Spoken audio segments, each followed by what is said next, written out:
Bismillahirrahmanirrahim. Assalamualaikum warahmatullahi wabarakatuh. Selamat siang, Warahmatullahi wabarakatuh. selamat siang dan salam sejahtera bagi kita semua. Perkenalkan, saya Taris Kauzi Pratiwi selaku MC pada kegiatan webinar series 8 pada siang hari ini. Terima kasih kami sampaikan kepada seluruh peserta yang telah meluangkan waktu untuk bergabung dalam webinar hari ini.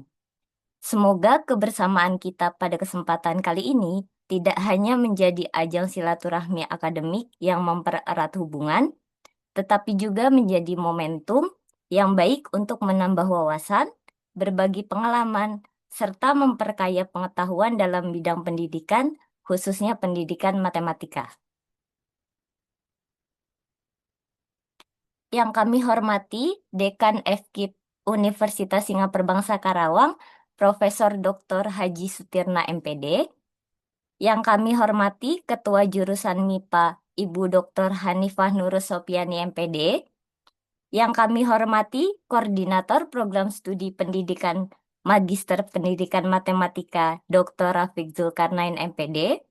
Yang kami hormati para dosen Program Studi Magister Pendidikan Matematika, FKIP Unsika. Yang kami hormati narasumber yang telah membersamai kita pada siang hari ini, yaitu Ibu Rina Marlina SC MPD, dan yang kami hormati moderator pada kegiatan hari ini, Ibu Meida Rosita SPD, serta Bapak Ibu peserta webinar yang berbahagia. Puji dan syukur marilah kita panjatkan kehadirat Allah Subhanahu wa Ta'ala, karena atas rahmat dan karunia-Nya kita dapat berkumpul kembali pada kegiatan webinar series Magister Pendidikan Matematika Universitas Singapura Bangsa Karawang pada siang hari ini dalam keadaan sehat walafiat. Kegiatan webinar hari ini mengangkat tema menciptakan iklim sekolah yang ramah untuk peserta didik. Baik, untuk Bapak Ibu yang kami hormati, sebelum memasuki rangkaian acara utama, diharapkan untuk menyalakan kameranya terlebih dahulu. Kepada moderator kita pada siang hari ini, Ibu Meida Rosita, apakah sudah hadir? Sudah, Bu Tadiska. Baik, Bapak Ibu yang kami hormati, selanjutnya kita akan memasuki acara inti, yaitu penyampaian materi yang akan dipandu oleh moderator kita pada siang hari ini, kepada Ibu Meida Rosita SPD selaku moderator siang hari ini. Waktu dan layar kami persilahkan untuk memandu acara kegiatan webinar series 8 hari ini. Saya Tariska Uzi Pratiwi selaku MC pada kegiatan webinar series 8 pamit undur diri. Mohon maaf apabila terdapat salah-salah kata. Terima kasih. Wassalamualaikum warahmatullahi wabarakatuh. Waalaikumsalam warahmatullahi wabarakatuh. Baik, terima kasih kepada Ibu Tariska selaku MC pada siang hari ini. Assalamualaikum warahmatullahi wabarakatuh. Selamat siang Bapak Ibu, salam sejahtera untuk kita semua. Alhamdulillahilladzi arsalna nabiyyu rahmatan lil ummah wa faddala rahmatan lil Muhammadiyah ala syairil ummamil madiyah. Asyhadu an la ilaha illallah wahdahu la syarikalah wa asyhadu anna Muhammadan abduhu wa rasuluh. Rabbi israh li sadri wa yassir li amri wahlul 'uqdatam min lisani yafqahul qawli amma ba'du. Kepada yang terhormat Bapak Dekan FKIP Universitas Singapura Bangsa Karawang, Profesor Dr. Haji Sutirna SPD MPD, yang kami hormati Ketua Program Studi Magister Pendidikan Matematika, Bapak Dr. Rafiq Zulkarnain MPD, yang kami hormati Bapak Ibu dosen Program Studi Magister Pendidikan Matematika Universitas Singapura Bangsa Karawang, yang kami hormati Ibu narasumber yang alhamdulillah sudah hadir pada Zoom siang hari ini, Ibu Rina Marlina SPSI MPD, dan yang kami hormati peserta webinar series yang berbahagia yang telah hadir melalui Zoom meeting pada siang hari ini. Baik Bapak Ibu, sebelum saya memulai acara pada siang hari ini, izinkan saya membacakan pantun terlebih dahulu, boleh? Boleh, Ibu. Bapak Ibu boleh nanti bilang apa kalau biasanya kalau baca pantun? Bilang cakep ya, biar lebih interaktif boleh nanti dibuka mikrofonnya. Di siang hari makan kepiting, Cakep, Cakep. ditemani sama Bu Aat. cakep, Cakep. Yang ini kita bertemu di Zoom meeting. Semoga acara berjalan cakep. lancar dan bermanfaat. Puji syukur kita panjatkan kehadirat Allah Subhanahu wa Ta'ala karena atas rahmatnya kita dapat bertemu secara virtual dalam kegiatan webinar series pada hari ini. Dan salawat beserta salam semoga tetap terlimpah curahkan kepada baginda kita Habibana wa Nabiyana Muhammad Sallallahu Alaihi Wasallam. Perkenalkan, Bapak Ibu, saya Maida Rosita selaku moderator yang akan memandu acara pada kegiatan webinar pada siang hari ini dengan tema menciptakan iklim sekolah yang ramah untuk peserta didik yang diselenggarakan oleh Magister Pendidikan Matematika Universitas Singapura Bangsa Karawang. Bapak Ibu, sebelum kita memulai, izinkan saya menyampaikan beberapa ketentuan selama kegiatan berlangsung. Yang pertama, mohon seluruh peserta untuk mute mikrofon selama pemaparan materi berlangsung. Lalu yang kedua, peserta dapat menggunakan fitur raise hand atau menuliskan pertanyaan di kolom chat pada saat diskusi nanti. Dan yang terakhir, diharapkan seluruh peserta mengikuti kegiatan hingga selesai agar mendapatkan manfaat secara maksimal. Terima kasih dan atas perhatian serta kerjasamanya. Hadirin yang berbahagia, sekolah bukan hanya tempat untuk menimba ilmu, tetapi juga menjadi ruang bagi peserta didik secara emosional, sosial, dan karakter. Iklim sekolah yang ramah akan menciptakan rasa aman, nyaman, serta mendorong peserta didik untuk berkembang secara optimal. Melalui kegiatan ini, kita berharap dapat memahami bagaimana peran semua pihak, guru, tenaga kependidikan, peserta didik, ataupun orang tua dalam menciptakan lingkungan sekolah yang inklusif, sportif, dan bebas dari diskriminasi maupun perundungan. Baik Bapak Ibu, sebelumnya izinkan saya untuk membacakan kurikulum vitae narasumber pada siang hari ini ya Bapak Ibu.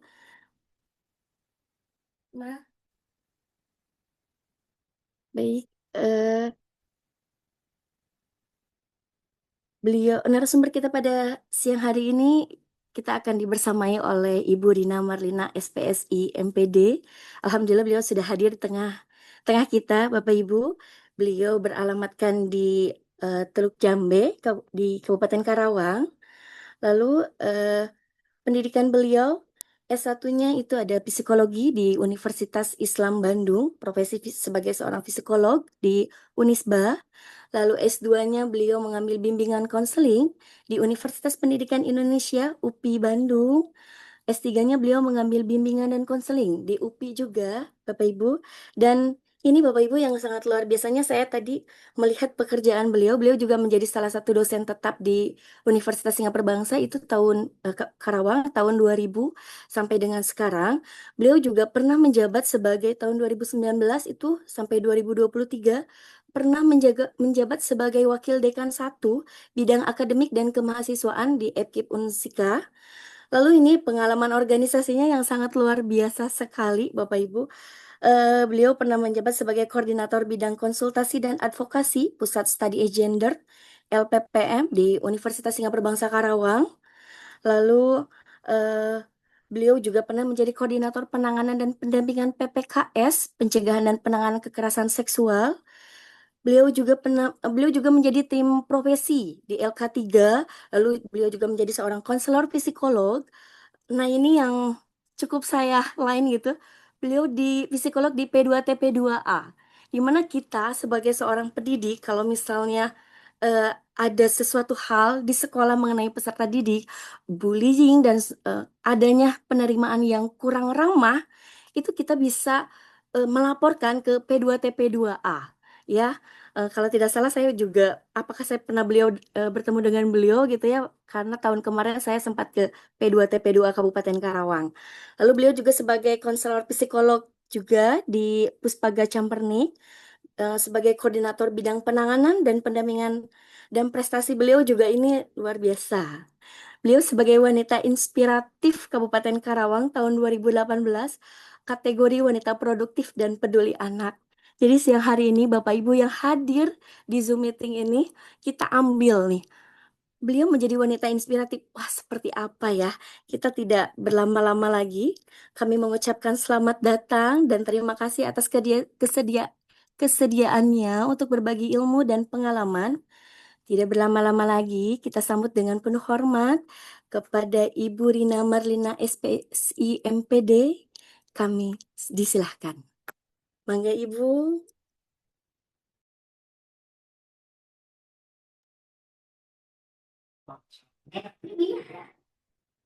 Baik, Bismillahirrahmanirrahim.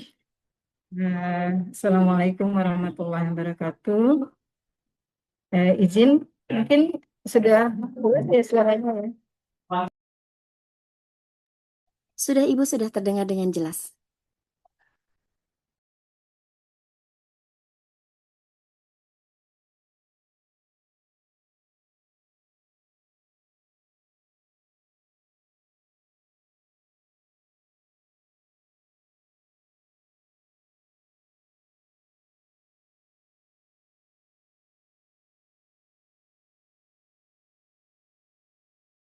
Oke, baik, Ibu dan Bapak. Sepertinya Bapaknya ada beberapa orang nih ya dari peserta yang hadir. Bismillahirrahmanirrahim. Astagfirullahaladzim. Terima kasih atas waktu dan tempat yang sudah diberikan oleh moderator yang terhormat, Bapak Dekan FKI, Profesor Sutirna, lalu Kak Prodi, ini juga calon profesor ya, Prof. Rapik ya, Insya Allah, amin. Untuk Kak Prodinya, seluruh dosen yang hadir pada hari ini, terutama dari manajemen dari Magister Matematika serta seluruh peserta. Di sini terlihat ada 28 orang, alhamdulillahirrahmanirrahim. Sepertinya ada yang dari jauh ya Mbak Meida ya, ada yang dari Garut, ada yang mungkin ada dari beberapa kota yang lainnya. Salawat serta salam kita limpah curahkan kepada junjungan Nabi besar kita Nabi Muhammad SAW. Terima kasih atas waktu yang diberikan. Sebenarnya ini juga bagian dari yang memang sering saya lakukan untuk melakukan sosialisasi. Mbak Meida, izin pernah bertemu barangkali ya dengan saya ya di P2 atau P2A. Eh, Waktu itu saya sama Ibu yang satu lagi yang menangani anak saya di sekolah. Ya, Oh, siap. Mangga. Nanti kita akan membahas kenapa kita harus bersinergi dengan beberapa lembaga yang ada di Karawang ya Bu Mede ya, karena memang kalau kita bicara tentang iklim sekolah yang ramah, tentu saja tidak bisa sendiri bergeraknya, tapi kita harus bergerak dari semua instrumen yang ada di masyarakat kita. Baik, betul Ibu, betul. ini saya yang bagi share, langsung kita share saja ya. Boleh Ibu Ibu mangga. aja supaya lebih enak ya. Boleh Ibu mangga. Baik, siap. Bentar. Mungkin sudah terlihat. Sudah Ibu sudah muncul. Baik, terima kasih banyak atas waktu yang diberikan, terutama untuk Prodi Magister Matematika yang masih teringat dengan Ibu untuk bisa berkontribusi dalam kegiatan ini. Alhamdulillah. Jadi sebenarnya seperti yang tadi disampaikan, ini adalah PR kita semuanya. Saya cukup bahagia ini ada 28 orang, mungkin dikurangi oleh dosen ya sekitar 24 yang tentu saja kalau kita mengklik ini artinya bahwa kita punya perasaan yang sama. Jadi rumah kedua dari seorang anak atau seorang individu itu adalah sekolah. Jadi sekolah itu kita sebut sebagai rumah aman. Meskipun nanti kita lihat ternyata dalam kenyataannya ada juga sekolah yang tidak aman gitu. Nah, yang sekolah yang tidak aman itu seperti apa? Padahal kita berharap sangat luar biasa, berharap orang tua itu punya rumah kedua, yaitu sekolah, supaya bisa tadi, kalau sekarang kan kita tidak bisa menolak bahwa setiap individu itu bisa mengaktualisasi dengan bekerja. Perempuan itu salah satunya adalah aktualisasi dirinya itu adalah bekerja. Jadi mau tidak mau waktunya sedikit terambil untuk kuantitas, bukan kualitasnya ya, kuantitas bersama dengan anak-anak. Jadi dititipkanlah, bukan dititipkan, eh, dicarilah sekolah yang memang versi masing-masing ini adalah sekolah yang betul-betul adalah yang aman dan sekolah yang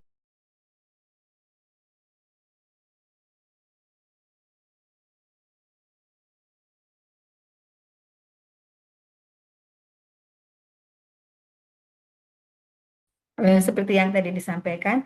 Sepertinya agak berlebihan juga nih ya. Kalau misalnya saya di eh, 2000 berapa ya 2018 itu memang lagi banyak-banyaknya terkait dengan permasalahan yang di Kota Karawang sebagai negara sebagai wilayah industri yang apa namanya disebut dari berbagai macam eh, hal, terutama berkaitan dengan sumber dayanya.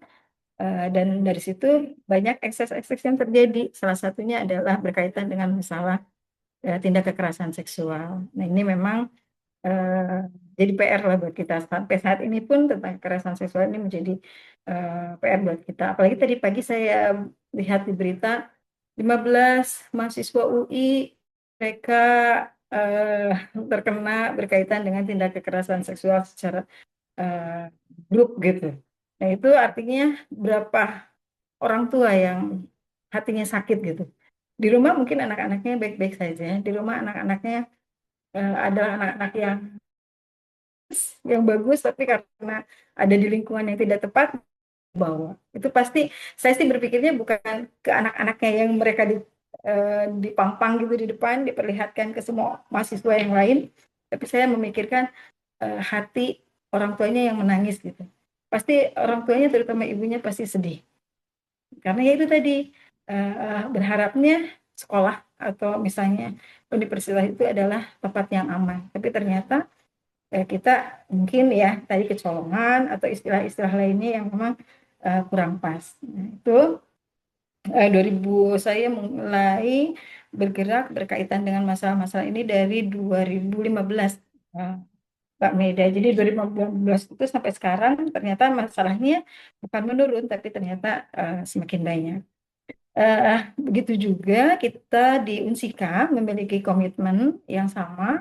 Jadi 2023 itu karena harus harus ada satgas di kampus, maka kita mendirikan yang membuat yang disebut dengan satgas PPKS. Satgas PPKS ini adalah lebih ke arah untuk menangani permasalahan-permasalahan kekerasan seksual. Meskipun sekali lagi tidak menjadi nol, tetapi minimal jadi tahulah, oh ternyata kalau kita melakukan tindak kekerasan, terutama kekerasan seksual, maka ada sanksi-sanksi yang memang harus dihadapi oleh pelaku. Padahal sebenarnya mungkin kita di dalam PPKS tidak hanya menangani pelaku, tapi justru yang harus kita dampingi adalah korbannya. Karena kalau korban itu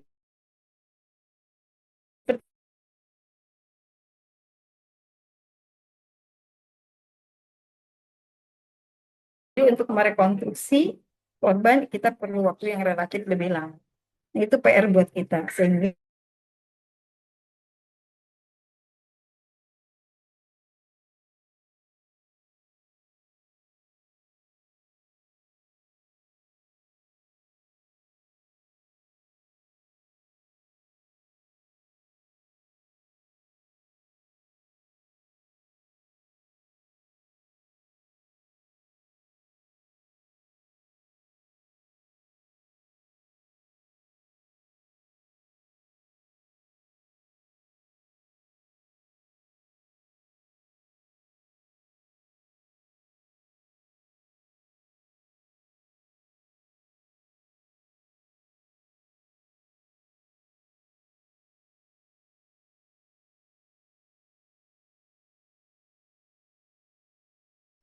Izin Bapak Ibu, apakah layarnya berubah?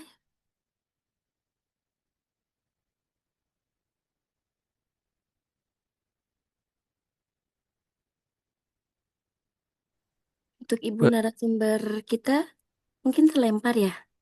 Terlempar ya kayaknya. Mohon maaf. Baru masuk lagi. Kenapa ya? Iya. Aduh ya Allah. Kasihan ini sakit terlempar ini. Baik Ibu, Ya, saya lanjutkan ya, Teh, ya. mangga dilanjut. Siap. Aduh, saya khawatir terlempar lagi ini. Bahaya kalau terlempar lagi. Ya, jadi kami selalu menekankan bahwa kita tidak boleh menjadi korban, karena kalau jadi korban akan sulit melakukan rekonstruksi, tapi kalau jadi pelaku pun, nanti masa depannya akan tetap tercoreng gitu. Karena akan sulit kembali untuk mengembalikan nama baiknya.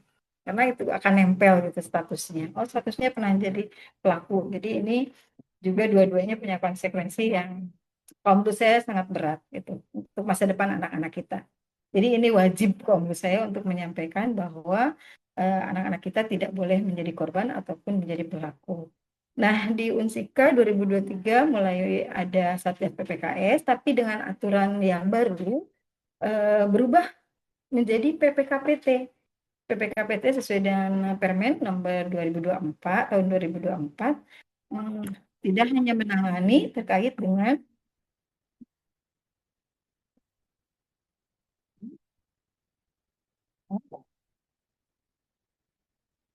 udah jelas. Ya, halo? Udah. Ya.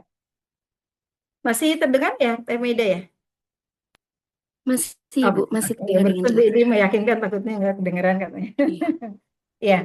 Ya, 2024 ini berubah menjadi PPKPT yang memang lebih luas lagi lingkupnya. Tidak hanya tindak kekerasan seksual, tapi lebih banyak lagi beberapa poinnya. Salah satunya berkaitan dengan perundungan, berkaitan dengan intoleransi, berkaitan dengan diskriminasi.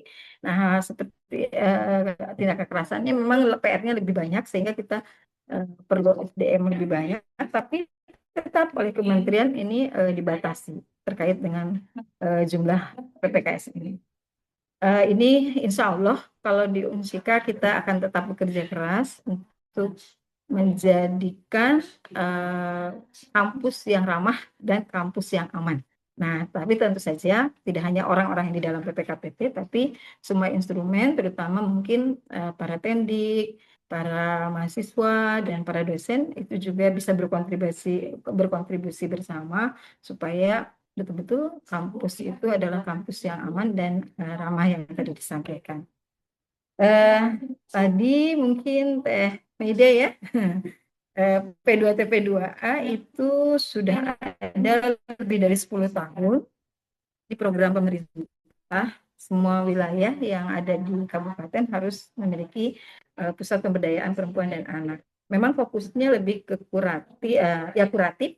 Kuratif itu dalam arti menangani kasus. Jadi sudah ada kasusnya baru kita tangani. Jadi lebih ke arah sana. Sehingga 2025 ini kita sudah selesai nih P2TP2A berubah menjadi UPTD. Jadi UPTD itu di dalamnya tidak relawan, tapi betul-betul petugas-petugas yang memang PNS-nya barangkali ya. Jadi UPTD jadi lebih kecil lingkupnya, sehingga pemerintah itu membuat kuratifnya tetap harus ada katanya, sehingga kalau merujuk dari peraturan dari gubernur maka dibuatlah yang disebut dengan Puspaga, Pusat Pembelajaran Keluarga. Nah, ini kalau tadi UPTD atau P2TP2 ini lebih ke arah kuratif, kalau ini lebih ke arah preventif. Nah, preventif itu bisa dikerjakan oleh siapa saja, termasuk kita saat ini. Ini adalah bentuk dari preventif. Bagaimana supaya sekolah menjadi sekolah yang ramah, sekolah yang betul-betul aman untuk anak-anak kita. Karena kalau lihat di di media sosial, ternyata apakah seramah yang kita pikirkan sekolah yang ada saat ini, tapi ternyata banyak kasus-kasus yang mungkin terjadi. Boleh barangkali membantu dijawab cepat oleh Ibu dan Bapak. Apakah betul ini dari 23 orang sekolahnya sudah aman, Ibu dan Bapak? Teh Maida sekolahnya di mana? Saya di SMP 1 Cikampek, Ibu. Oh, Cikampek. Oh, SMK 1 Cikampek. Oke, saya juga orang SMP. Cikampek. Saya di Cikampek. SMP, Ibu. Oh, di SMP, 1 Ya, Cikampek. Kira-kira sudah aman belum, Teh? Alhamdulillah Ibu sampai saat ini aman. Kami juga sering menghadirkan kemarin kalau sekarang PPA ya yang dari Dinas Polres. PPA, dari Ya, Polres. kami juga menghadirkan. Terus kita juga bekerja sama dengan psikolognya Bapak Sahru dari Polres Karawang juga Oh, gitu ya, Pak sebagai Sarul, ya. pembinaan ke sekolah Hmm. kami begitu. Ya, berarti sudah ada upaya ya, karena kalau sekali lagi tadi nanti kita lihat kita untuk membuat sekolah yang ramah dan aman untuk anak-anak kita nggak bisa sendiri, kita harus berkolaborasi. Oke, baik. Nah, kalau tadi satu contoh ya sekolah yang di Cikampek ternyata aman nih, gitu ya. Tapi kan kita tidak tahu juga nih yang di bawahnya, di permukaannya, di atasnya aman, tapi di bawahnya saya nggak tahu yang terjadi. Nah, itu mungkin yang harus kita gali ya. Baik, nah ini mungkin beberapa potret bahwa ternyata eh, perundungan masih tetap jadi jadi apa ya istilahnya sepertinya turun temurun gitu perundungan itu. Jadi tetap akan ada jadi tiap periode itu pasti akan ada berkaitan dengan perundungan.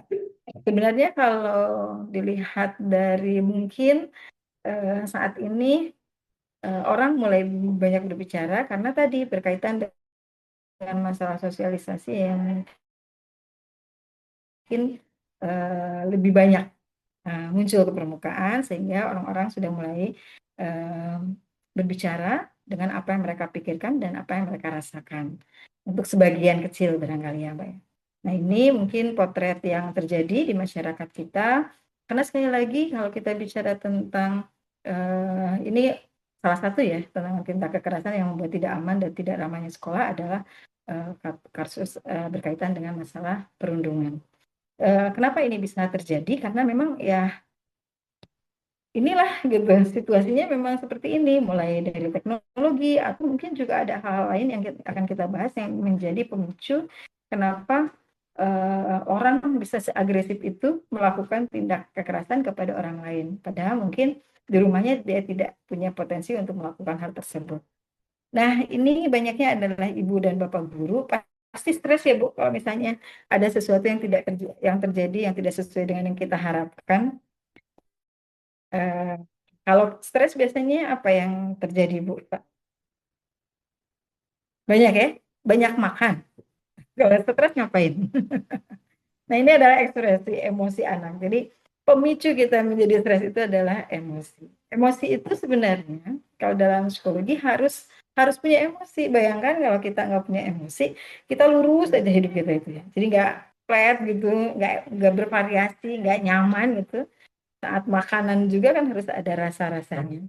Tetapi kalau emosi berlebih, kita menyebutnya sebagai emosional, mungkin itu yang akan menjadi sesuatu tidak nyaman secara psikologis.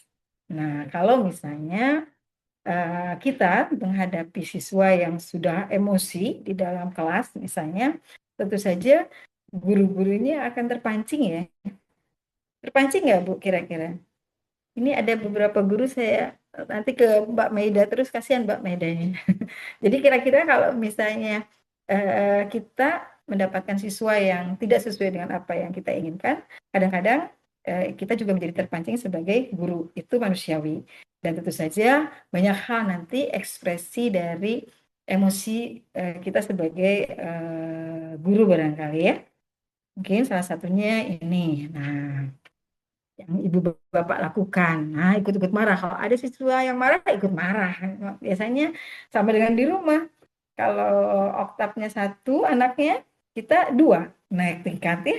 Karena kita posisinya merasa harus lebih di atas anak kita gitu. Jadi kadang-kadang ikut marahnya lebih tinggi.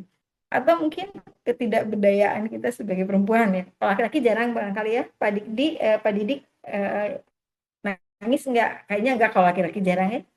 Nangis barangkali ya. Atau mungkin ikut membentak juga. atau saking kesannya udahlah pergi aja keluar ruangan gitu, atau mungkin menjewer. Tapi kalau sekarang konsekuensinya kalau menjewer kan sudah ada pasalnya, nggak boleh tuh gitu kita melakukan hukuman menggunakan kekerasan secara fisik atau mungkin berteriak kencang. Katanya sebaik-baiknya emosi itu diam. Diam itu emas. Emang iya selamanya emas nggak juga kayaknya ya. Atau justru kita mengancam, awas ya kamu kalau melakukan itu lagi nanti kamu nilainya jadi nggak bagus atau misalnya nilainya jadi nggak lulus misalnya gitu, mengancam atau menakut-nakuti atau mungkin ada hal lainnya. Nah, situasi ini tentu saja akan berdampak kepada anak-anak peserta didik kita karena sekali lagi ibu dan bapak semuanya yang kita lakukan nanti pasti ada eksesnya. Nah, ekses itu yang akan kita minimalkan supaya tadi yang kita harapkan sekolahnya jadi sekolah yang ramah, betul-betul sekolah yang aman gitu, sekolah yang memang sekolah yang kita harapkan. Sebenarnya kalau kita emosional tuh ini nih reaksinya ibu dan bapak. Jadi hati-hati nih ya. Nah, pernah nggak ibu bapak kalau lagi marah depan cermin? Pernah nggak? Kalau misalnya lagi marah depan cermin, nanti kita nggak marah-marah lagi karena ternyata kalau marah tuh begini loh modelnya lah. Pupil mata membesar gitu ya.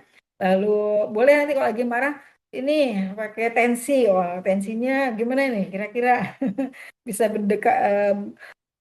darahnya, tekanan darahnya bisa meningkat. Atau mungkin kita juga merasakan kalau lagi kesal, lagi emosional, napas kita menjadi sesak gitu ya. Lalu lebih banyak mengeluarkan eh, apa namanya jadi kering gitu ya karena itu juga biasanya kalau orang sedang marah, minum dulu supaya menetralkan itu. Lalu produksi kelenjar ludah juga kurang, kadar gula darah juga meningkat. Sehingga kalau kita lihat, kalau respon fisiologis itu berarti fisik ya. Respon fisiologis fisiknya aja udah nggak bagus gitu. Ini mah dekat dengan UGD gitu ya. Jadi dekat dengan IGD. Jadi kita kalau mau marah kayaknya, aduh, kayaknya nih fisiologisnya nggak bagus nih. Ayo nggak cantik lagi katanya ya. Udah aja kita nggak jadi marahnya. Harusnya ingat ke sana ya. Tetapi ya itu tadi alamiahnya kita kalau kita bertemu dengan peserta didik yang tidak sesuai dengan yang kita harapkan, tentu saja ada berbagai macam reaksi yang ditampilkan tergantung dari ibu dan bapak barangkali ya yang biasa terjadi kalau misalnya sedang dalam kondisi emosional seperti apa. Nah, ibu dan bapak sekalian sebenarnya kalau sudah marah tuh baru sadar kalau sudah selesai. Kalau marah tuh ternyata nggak bagus ya, nyesel gitu. Karena dampaknya kurang bagus.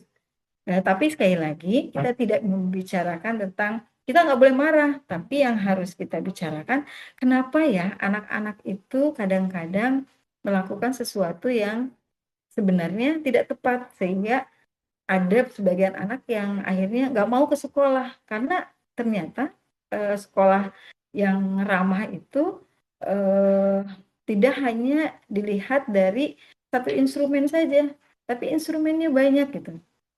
Salah satunya adalah yang paling terpenting itu adalah peserta didik kita. Karena salah satu yang misalnya karena saya di P2 P2A banyak yang melapor terkait dengan tindak kekerasan perundungan. Jadi akhirnya aku nggak mau sekolah, saya udah paksa-paksa bu anaknya suruh sekolah tapi nggak mau. Ya gimana mau sekolah? Karena tadi berkaitan dengan orang-orang yang ada di sekitarnya, relasi interpersonalnya kurang pas, kurang bagus, kurang baik. Sehingga ya itu tadi yang harus kita apa namanya istilahnya yang harus kita eh, sasar pertama kali itu adalah bagaimana pribadi dari peserta didik kita supaya tadi nggak membuat orang lain menjadi susah, tidak membuat orang lain merasa tidak aman ada di sekolah tersebut ya. Nah ini mungkin cikal bakalnya. Ibu, Bapak tahu nggak cikal bakalnya tindak kekerasan itu apa sebenarnya? Kira-kira ada Ya Bu, yang tahu? beda-beda. Apa kira-kira Bapak? Mas Pak, silakan Pak. Oke. Nah, ini deh. Nah, cikal bakalnya tuh. Ternyata begini. Kenapa begini ya? Karena biasanya apa yang kita lakukan itulah yang akan menjadi contoh untuk anak-anak kita. Nah, kalau kita bicara tentang, udah Bu di sekolah pada bagus-bagus, keren-keren gitu. Orang anak guru-gurunya hebat-hebat. Tapi kan nggak dibentuk di sekolah 100%. Mungkin juga dibentuk dari lingkungan di rumahnya, atau mungkin lingkungan sosialnya, atau mungkin yang lainnya. Sehingga kalau zaman dulu mungkin, saya kan zamannya VOC nih, memang sebegini nih gitu kalau misalnya di apa namanya diajarin oleh orang tua tuh seketat begitu ya. Tapi kalau anak sekarang nggak bisa gitu. Mereka tuh harus menggunakan cara yang lebih bijaksana, cara yang betul-betul apa istilahnya sesuai dengan zamannya sekarang gitu. Nah, ini mungkin bisa ditayangkan atau bisa diperlihatkan? Ini contohnya.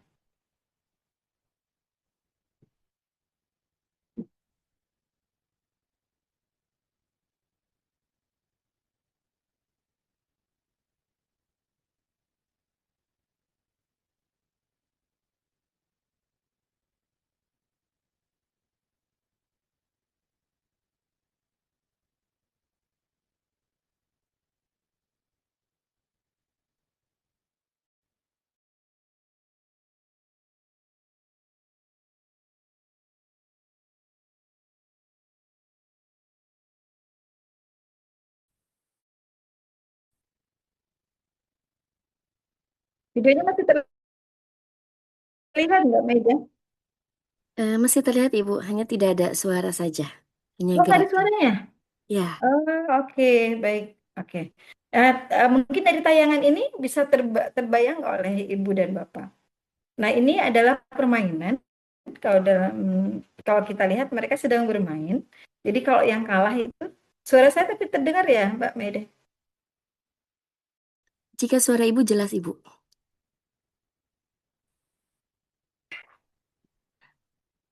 Suara saya terdengar? Terdengar Ibu jelas. Hanya videonya saja yang tidak Oke. ada suaranya. Nah, ini adalah permainan sebenarnya. Ya. Oh ya, sebenarnya ini adalah permainan, tapi permainannya itu yang kalah dipukul gitu. Nah, untuk orang dewasa yang melihat kejadian ini, kan mungkin eh, mereka tertawa gitu. Sebenarnya untuk anak-anak, tertawa itu adalah bagian dari penguatan.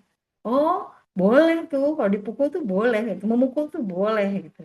Padahal sebenarnya ini adalah cikal bakal terjadinya bentuk tindak kekerasan gitu. Jadi penguat yang ada di lingkungan itu juga bisa menjadikan sesuatu yang tadinya tidak diperkenankan menjadi diperkenankan gitu. Jadi istilahnya mungkin zaman sekarang normalisasi, jangan dinormalisasi gitu. Karena ini adalah perilaku yang tidak tepat atau perilaku yang tidak benar. Baik, ini juga sama barangkali ya. Boleh nanti kita evaluasi ya sama-sama ya. Oke. Moga-moga bisa. Kayaknya nggak bisa dilihat videonya. Oh ini. Ini juga kayaknya nggak ada suaranya nih. Nah.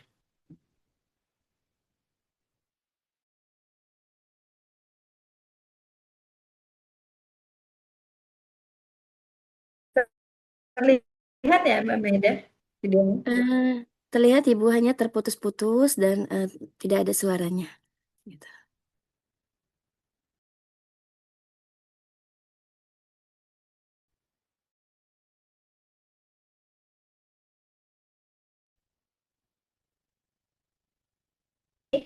Mungkin kita melihat pertama kali yang salah kira-kira siapa ya? Bu gurunya.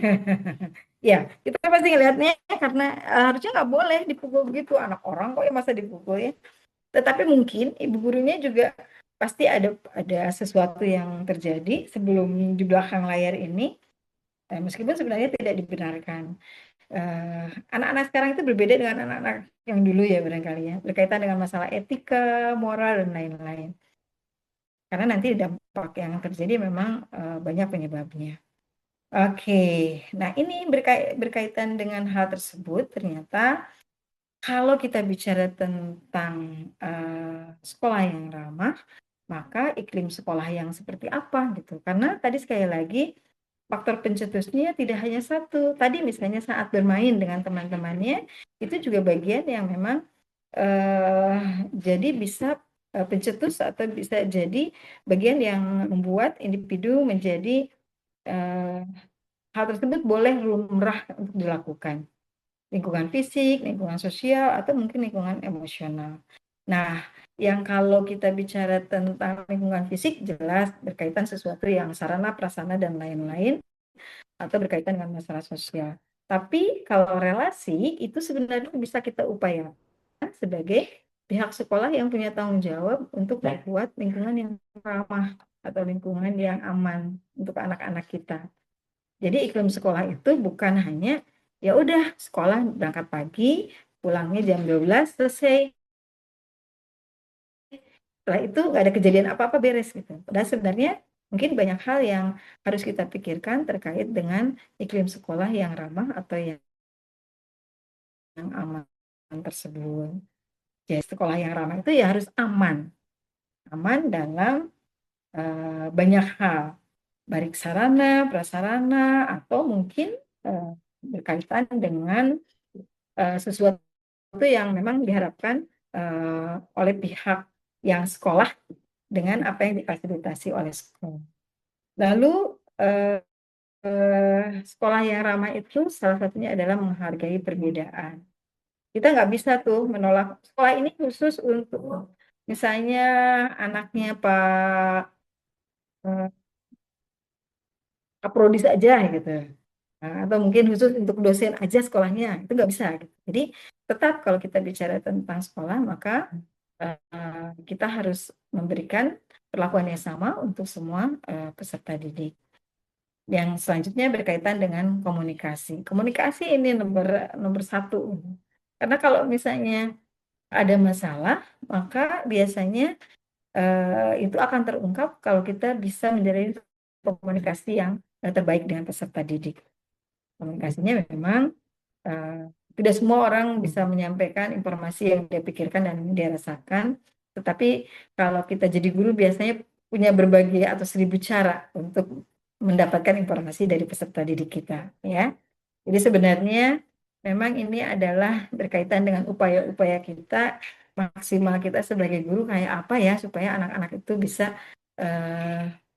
mereka menyampaikan apa yang mereka pikirkan dan apa yang mereka rasakan, terutama berkaitan dengan mungkin traumatik, mereka yang malas untuk berkomunikasi karena nanti di sekolah juga tidak dihargai dan lain-lain. Nah, ini yang disebut dengan sekolah ramah, seperti dengan tagline yang ada untuk judul hari ini, Ibu dan Bapak. Nah, ini masalah yang di lapangan, tadi yang disampaikan, kenapa menjadi tidak ramah? Karena banyak hal yang terjadi. Tadi misalnya berkaitan dengan perundungan, lalu berkaitan dengan diskriminasi.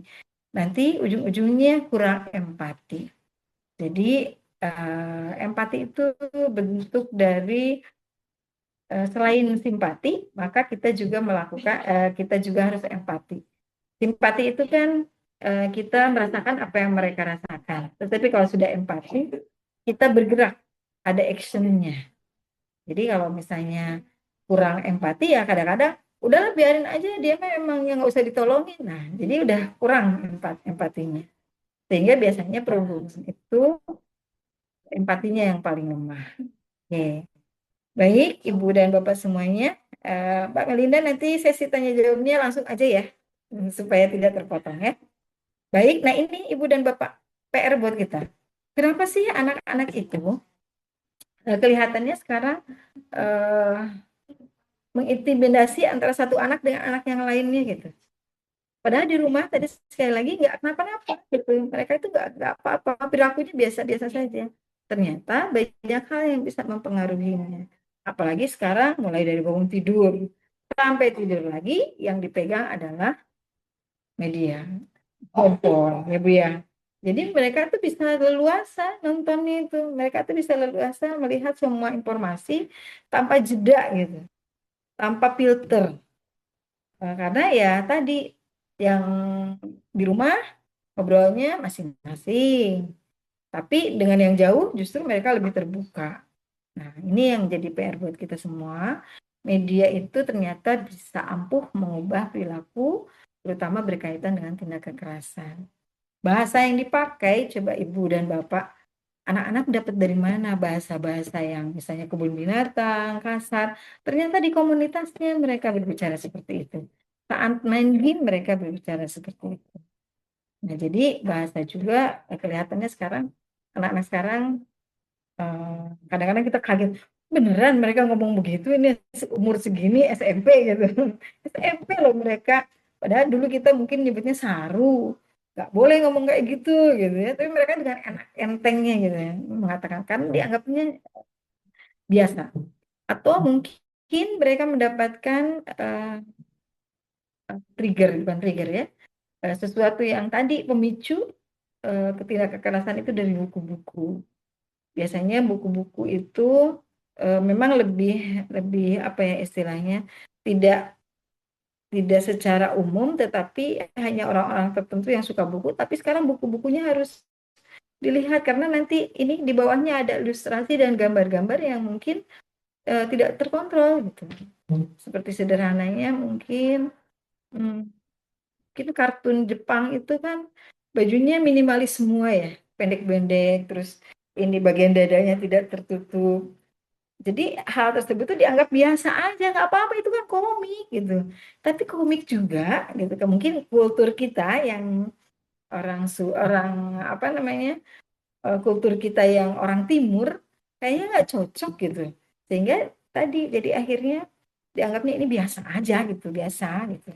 Padahal sebenarnya itu juga bisa menjadi faktor tadi pembentuk untuk mengubah perilaku.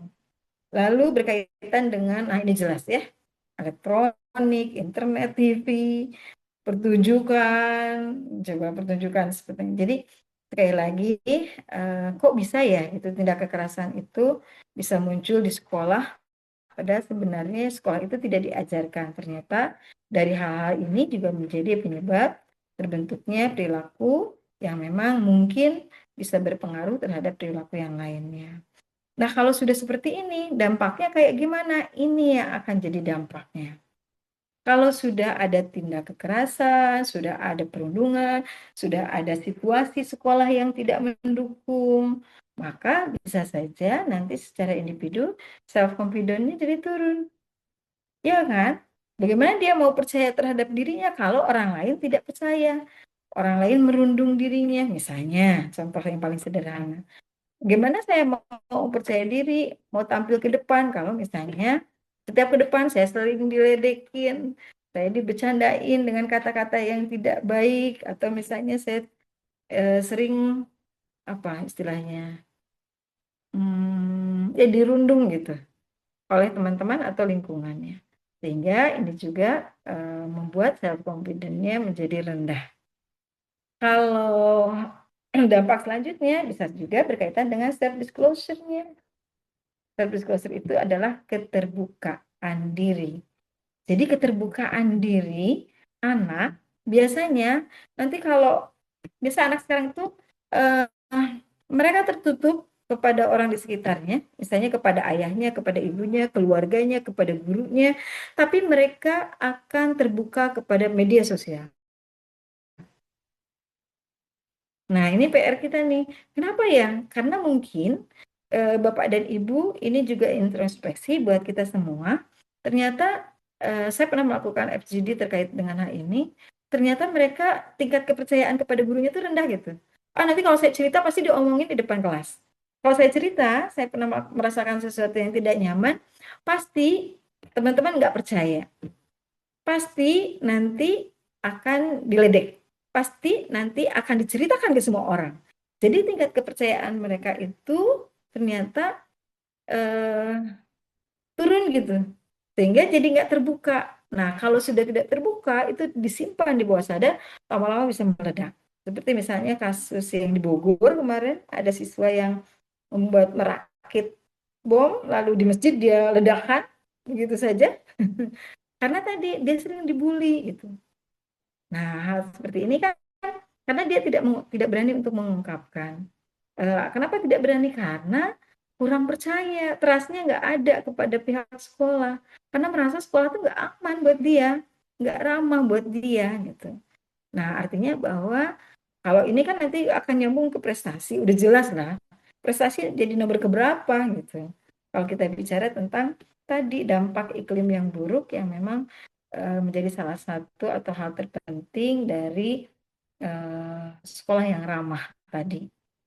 Sekali lagi bukan hanya tempatnya, tapi juga kita bicara tentang orang-orang yang ada di dalamnya. Orang yang di dalamnya itu ada guru, ada siswa, ada tendik, atau ada yang lainnya. Nah itu sekali lagi ini jadi PR buat kita semuanya bahwa dampak dari iklim yang tidak baik itu bisa berkontribusi secara tidak langsung nanti kepada generasi selanjutnya itu. Kan kebayang ya kalau kita misalnya 2000 berapa? 2045 kita ingin 2045, 2000 berapa? Kita akan menjadi ini emas itu 100 tahun merdeka. Nah, itu nggak akan nyampe itu. Kalau misalnya situasinya seperti ini. Ini kan PR buat kita semua ya. Baik, nah ini peran guru. Kalau sudah seperti itu apa yang harus kita lakukan? Nah, sudah ada lah ya di permen ya, ini mah udah makanan kita sehari-hari. Yang penting mah prakteknya ya Bu. Karena kalau kalau di permennya kita sudah tahu kita sebagai fasilitator, sebagai role model, sebagai konselor awal. Nah, yang sulit itu adalah di prakteknya. Kita mempraktekkan ini memang agak-agak PR sedikit ya, Mbak ya. Jadi terutama untuk yang tengah barangkali. Dulu nggak kita bisa jadi role model untuk anak-anak kita? Jangan-jangan bilangnya, ayo anak-anak nggak boleh merokok. Nggak boleh merokok. Ayo loh, siapa yang merokok? Misalnya ini contoh-contoh. Ayo anak-anak nggak boleh main HP. Tahunya bu guru sama pak gurunya juga main HP. Bu bukan main HP, ini mah memang alat bantu untuk pembelajaran ya, gitu ya HP-nya. Nah jadi role model. Nah, kalau kita bicara tentang tadi kasus yang terjadi, kita bisa memposisikan sebagai konselor awal. Nah, supaya jadi siswa cerita kepada kita, apa yang harus kita lakukan? Dipercaya dulu oleh mereka bahwa kita itu tidak akan ember, kita itu tidak akan menyebarkan menyebarkan apa yang mereka sampaikan. Jadi memang agak berat karena kalau ibu-ibu mah dikasih bocoran sedikit, pengennya tuh ceritain kayak aku cerita sama kamu aja ya gitu. Taunya ini cerita ke cerita jadi cerita semua. Nah itu yang tidak diharapkan oleh peserta didik kita ya. Baik, Ibu dan Bapak semuanya, mungkin strateginya adalah ini yang harus kita persiapkan. Komunikasi empati itu yang seperti apa? Tadi saya sampaikan, selain simpati, maka yang harus kita miliki adalah rasa empati. Jadi komunikasinya harus melibatkan rasa gitu. Jadi kalau komunikasinya, kamu udah selesai belum ngerjain tugasnya?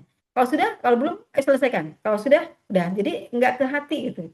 Hanya berkaitan dengan masalah akademik yang berkaitan masalah tersebut, tapi tidak menyentuh berkaitan dengan masalah psikologisnya. Yang keduanya yang bisa kita lakukan adalah disiplin positif. Disiplin itu bagus, tapi kadang-kadang kalau kita lihat di lapangan, seperti bertentangan gitu. Kita ingin anak-anak kita disiplin, tapi anak-anak menentangnya. Mungkin caranya yang mungkin tidak tepat, yang tidak sesuai dengan masanya. Mungkin yang paling tepat sekarang itu kita istilah yang digunakan adalah disiplin positif. Disiplin positif itu seperti apa? Misalnya ada sanksi, tapi sanksinya mungkin tidak dalam bentuk fisik, tapi ada sanksi lain yang bisa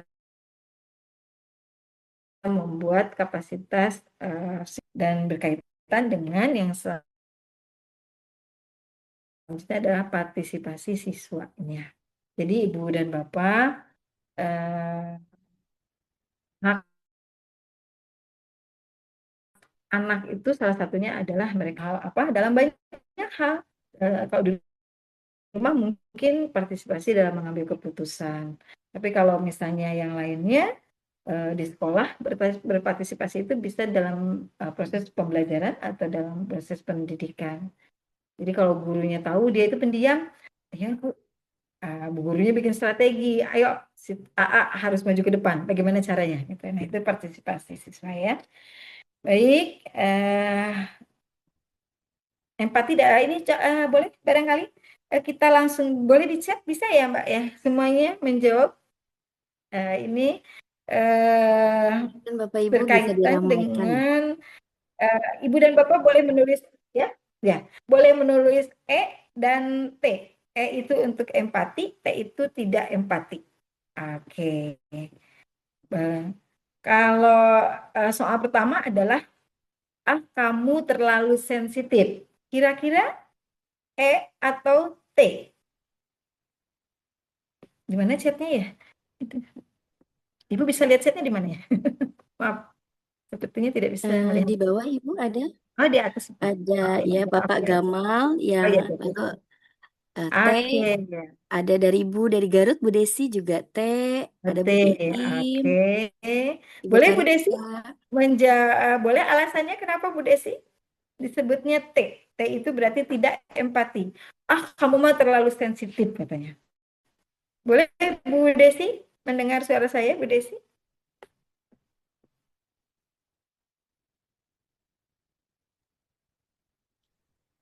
Bu Desi, punten, apakah masih terdengar atau masih ada di ruang Zoom?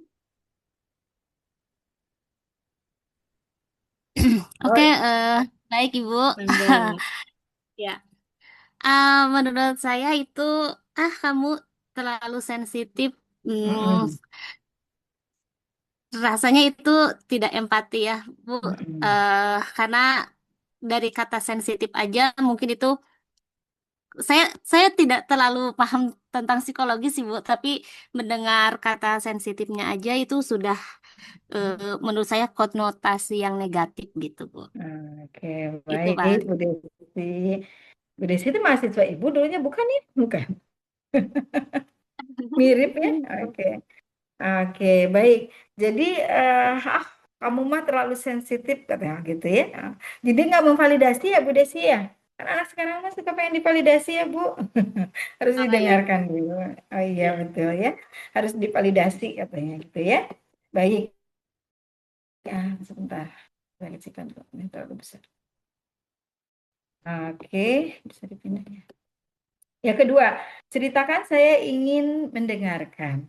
Nah, ini Bapak dari Alisad, Pak Rio. Ternyata ada Pak Rio ini.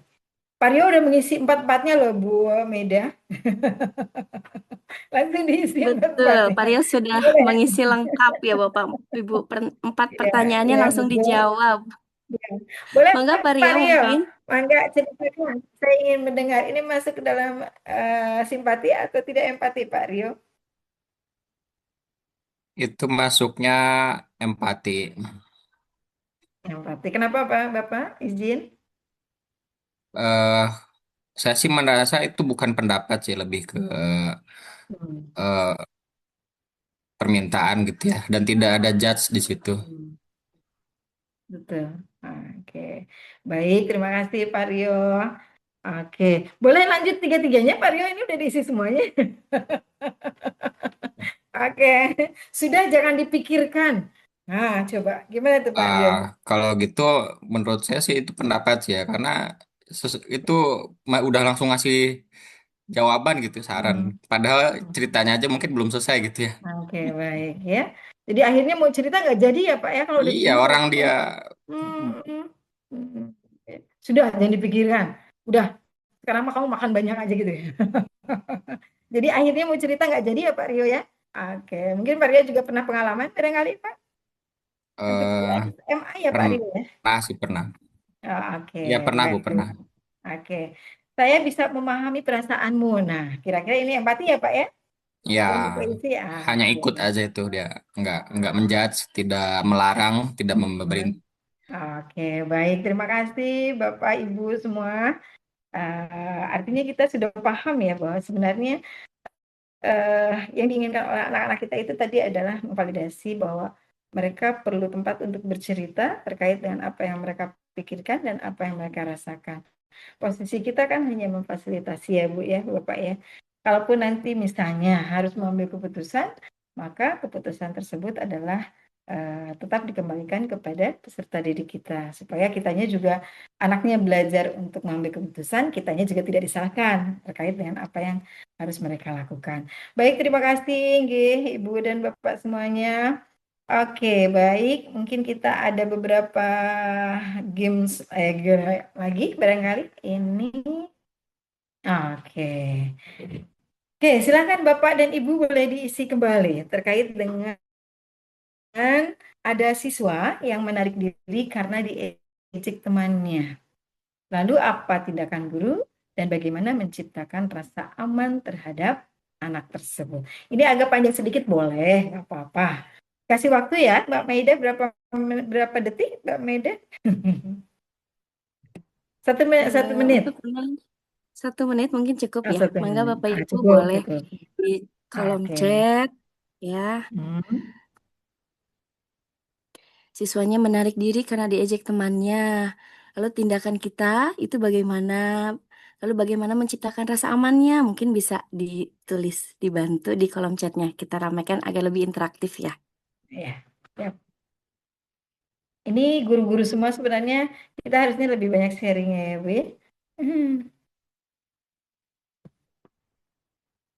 Oke, sudah ada. Mampus. Hmm.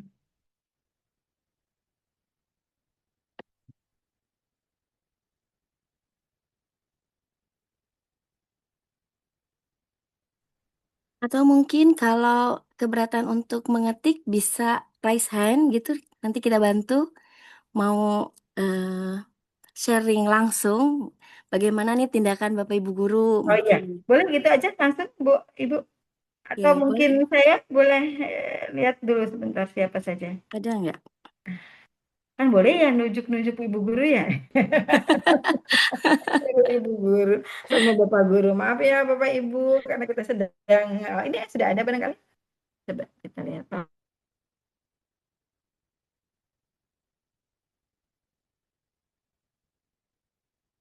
Masih Siapa belum tadi? ada ya? Oh iya belum ada. Ya. Namanya mungkin Mungkin ada yang mau kita ini dulu aja. ya yang bersedia Ibu untuk Dwi barangkali. Ibu Dwi barangkali masih ada di ruangan Bu Dwi? Bu Dwi Ismawati.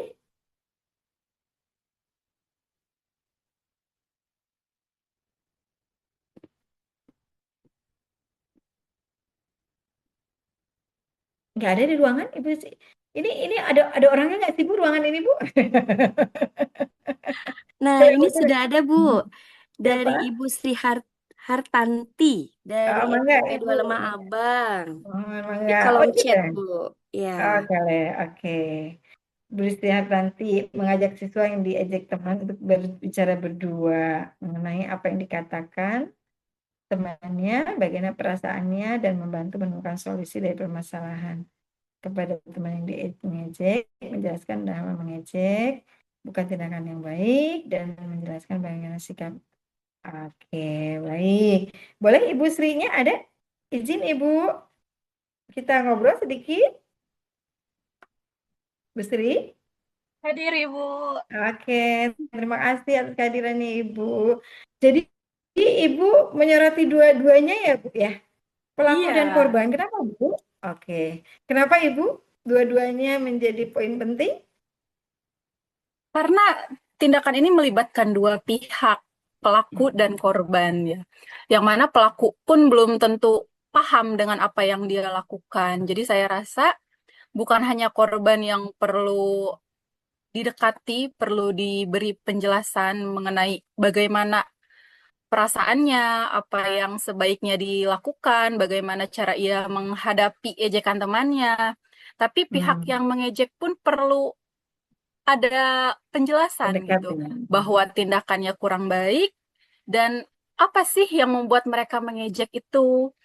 Lalu Hmm, menjelaskan bahwa sebaiknya tindakan terhadap teman itu bagaimana, bahwa mereka berteman bukan hanya untuk saat ini saja, tapi akan bertemu lagi di kemudian hari begitu. Oke, baik. Terima kasih. Kasih plus dulu buat Bu Sri. Iya. Terima kasih banyak Bu Sri. Jadi betul ya, dua-duanya bermasalah ya Bu Iya. Sri ya. Jadi nggak cuman yang dibully, tapi juga yang membuli juga bermasalah karena mungkin yang membuli juga punya latar belakang yang nggak menyenangkan ya. Nah, Iya. jadi harus diluruskan. Terima kasih atas tanggapannya. Yang lainnya barangkali atau menunggu menunggu yang lainnya, menunggu pertanyaan yang lainnya. Oke, baik ya. Terima kasih banyak buat ya. Nah, yang selanjutnya, apakah ibu bapak semua udah jadi guru idaman untuk anak-anak peserta didiknya di sekolah? Jangan-jangan bukan guru idaman ya. Kita lihat dulu ya. Nah ini, boleh ibu kasih jempol untuk idaman. Kalau guru toksik begini. Oke ya. Oke, yang pertama adalah guru mendengarkan tanpa menghakimi. Mana silakan jempolnya yang kemana ini arahnya? Oke, arahnya yang ini ya. Oke, guru mendengarkan tanpa menghakimi. Tadi kata Pak yang dari A besar nggak menghakimi katanya. Itu adalah guru idaman tuh. Jadi biasanya anak mau bercerita. Jadi betul-betul kalau sekolah tuh menyenangkan gitu, membuat apa ya, membuat dia kangen ke sekolahnya. Jadi selalu ingin ke sekolah karena tadi gurunya mendengarkan tanpa menghakimi. Jadi kalimatnya nggak kamu sih penyebabnya, makanya kamu nggak boleh begitu. Udah ditunjuk-tunjuk, udah dibilangin begitu. Kadang-kadang itu membuat tidak nyaman. Lalu guru membandingkan dengan siswa atau dengan temannya yang lain. Bagaimana posisi jempolnya? Oke, baik. Sebagian begini ya. Oke, banyaknya begini. Oke, jangankan dengan teman yang lain. Kamu mah tuh anak tetangga. Wah, udah apalagi udah dijadiin sama anak tetangga. Sama adik kakak aja dibandingin gak enak ya, Bu ya. Masya Allah. Apalagi dibandingin sama anak tetangga ya. Lebih-lebih lagi.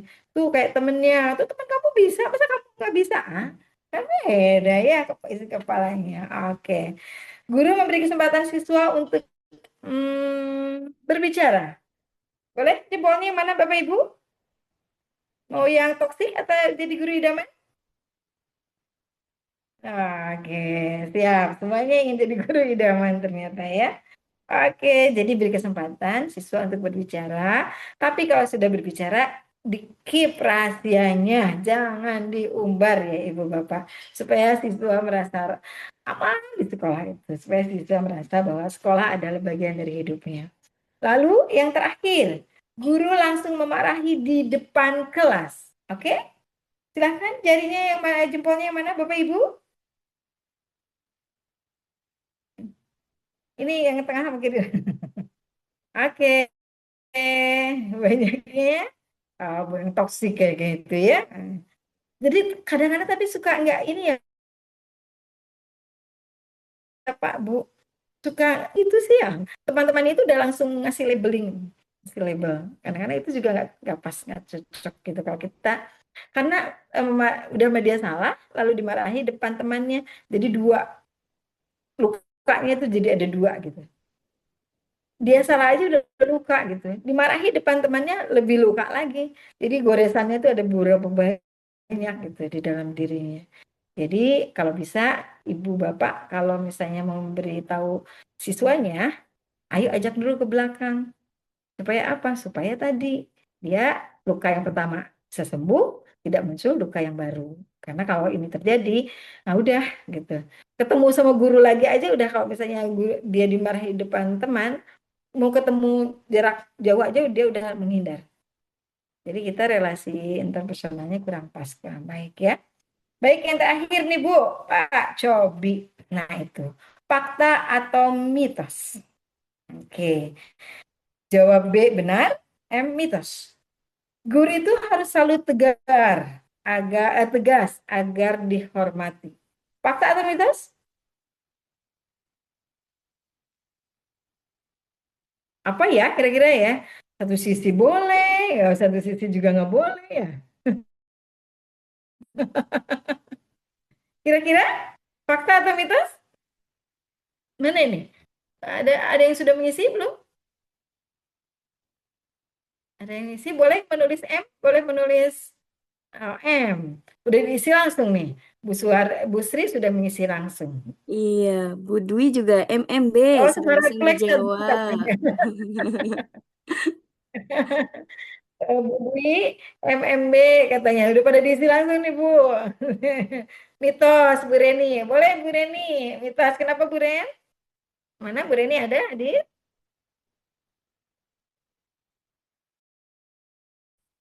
Bu Rani, Bu Mengisi tapi nggak ada suaranya. Bu Reni lagi di Bu jalan apa Rani. gimana? Izin Ibu Rani, Oke. Ah, siap, siap. Iya, mohon mangga Ibu. mitos Bu, karena Mangga, Ibu. ya Nah, kalau menurut saya guru harus selalu tegas agar dihormati itu termasuk mitos. Karena sebenarnya kita harus lebih fleksibel aja sih Bu, tergantung kebutuhan saat itu, tidak mesti selalu tegas. Karena sesuai kebutuhan saat itu aja bisa jadi kita harus harmonis, humoris, terus bisa juga kayak jadi teman, tergantung situasi sih Bu. Nanti juga anak bisa menghormati kita kalau memang kitanya bisa Oke. menyesuaikan diri. Itu Ibu mungkin. Oke, siap. Terima kasih Bu Rani. Masya Allah. Tuh kata kelihatannya Bu Rani orangnya ceria, humoris ya. Jadi nggak mesti selalu tegas itu harus ya Bu Rani ya. Tapi nggak mesti juga lah. Karena kita nggak gila hormat juga ya. Tapi kita sayang sama mereka ya. Baik, nomor 2 tadi Bu Reni bilang mitos atau fakta Bu? Saya izin minum dulu. Ada. Benar Bu. Fakta ya Bu ya? Kenapa? Iya. Siswa Ya, yang diam itu berarti siswa baik-baik yang saja? diam itu berarti baik-baik saja karena faktanya memang siswa yang pendiam itu tidak baik-baik saja Bu. Ah, gitu. Iya. Berarti mereka nggak baik-baik saja kan? Pasti ada masalah ya? Iya. Nggak mesti baik saja. Iya. Jadi Terlalu itu tertutup dan terlalu takut Bu untuk menyampaikan, jadi mengambil alternatif diam. diam. Padahal sebenarnya mungkin kita juga nggak tahu apa yang mereka pikirkan dan apa yang mereka rasakan ya Bu ya? Ya, betul Ibu. Kasus-kasus. Iya betul. Oke. Baik, lingkungan emosional mempengaruhi prestasi belajar, betul nggak, Bu? Betul. Kenapa betul, Ibu? Betul. Kenapa betul? Soalnya kalau lingkungannya yang sekitarnya itu baik, membawa arah kebaikan tuh biasanya akan membawa dampak yang luar biasa, Bu. Begitupun sebaliknya gitu. Jadi memang lingkungan emosional itu benar-benar bisa mempengaruhi prestasi belajar siswa.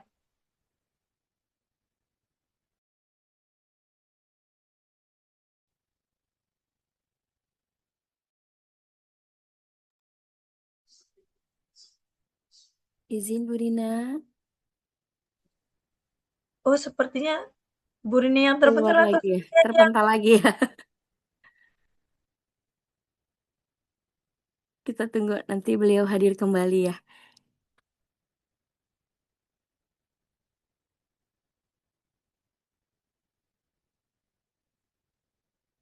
Terlempar lagi ya, Bu? Betul Ibu tadi. Terlempar kemana ini saya nih? Kayaknya udah planet kayaknya nih.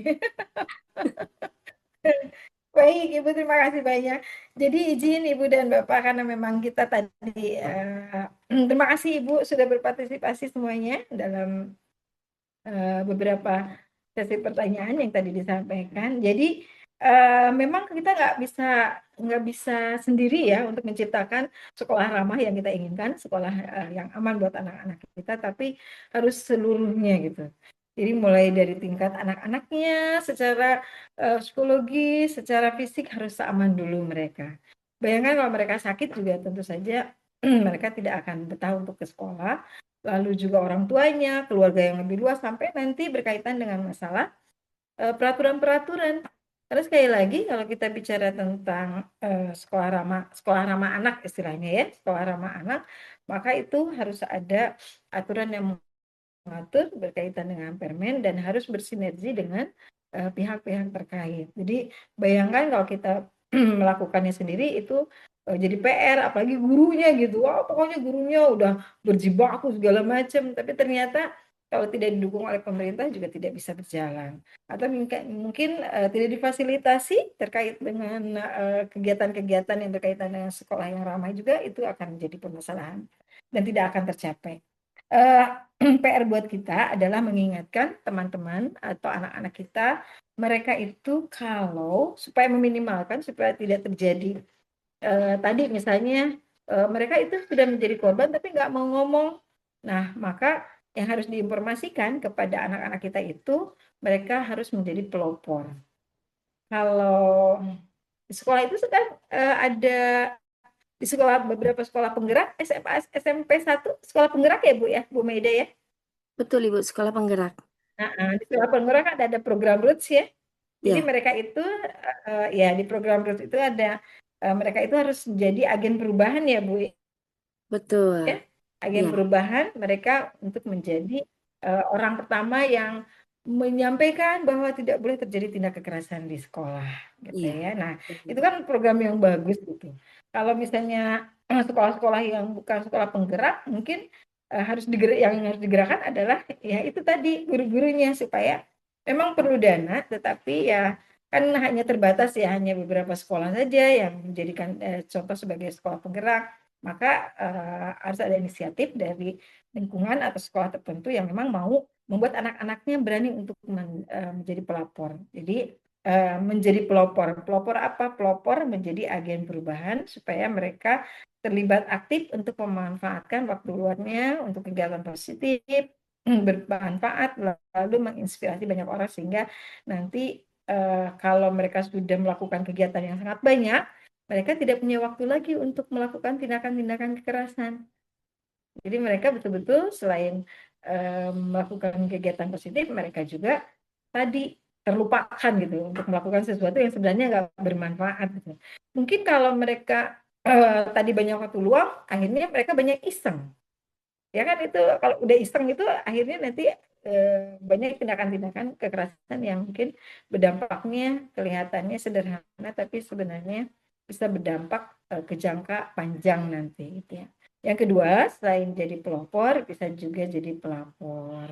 Jadi sekali lagi, ayo kita ajak teman-teman kita, anak-anak kita harus berani untuk melaporkan terkait dengan apa yang mereka alami. Karena kalau tidak, tadi seperti gunung es gitu. Jadi di permukaannya itu nggak ada masalah. Padahal sebenarnya masalahnya banyak gitu. Karena yang terlihat hanya di ujungnya saja, gitu, di permukaannya saja. Selebihnya itu adalah yang berkaitan dengan tadi bisa aja jadi bom waktu kalau misalnya anak-anak tidak berani untuk menyampaikan apa yang mereka pikirkan dan apa yang mereka rasakan. Ya, jadi mungkin pemerintah juga sudah membuat berbagai macam cara supaya sekolah itu adalah sekolah ramah anak. Salah satunya dengan membuat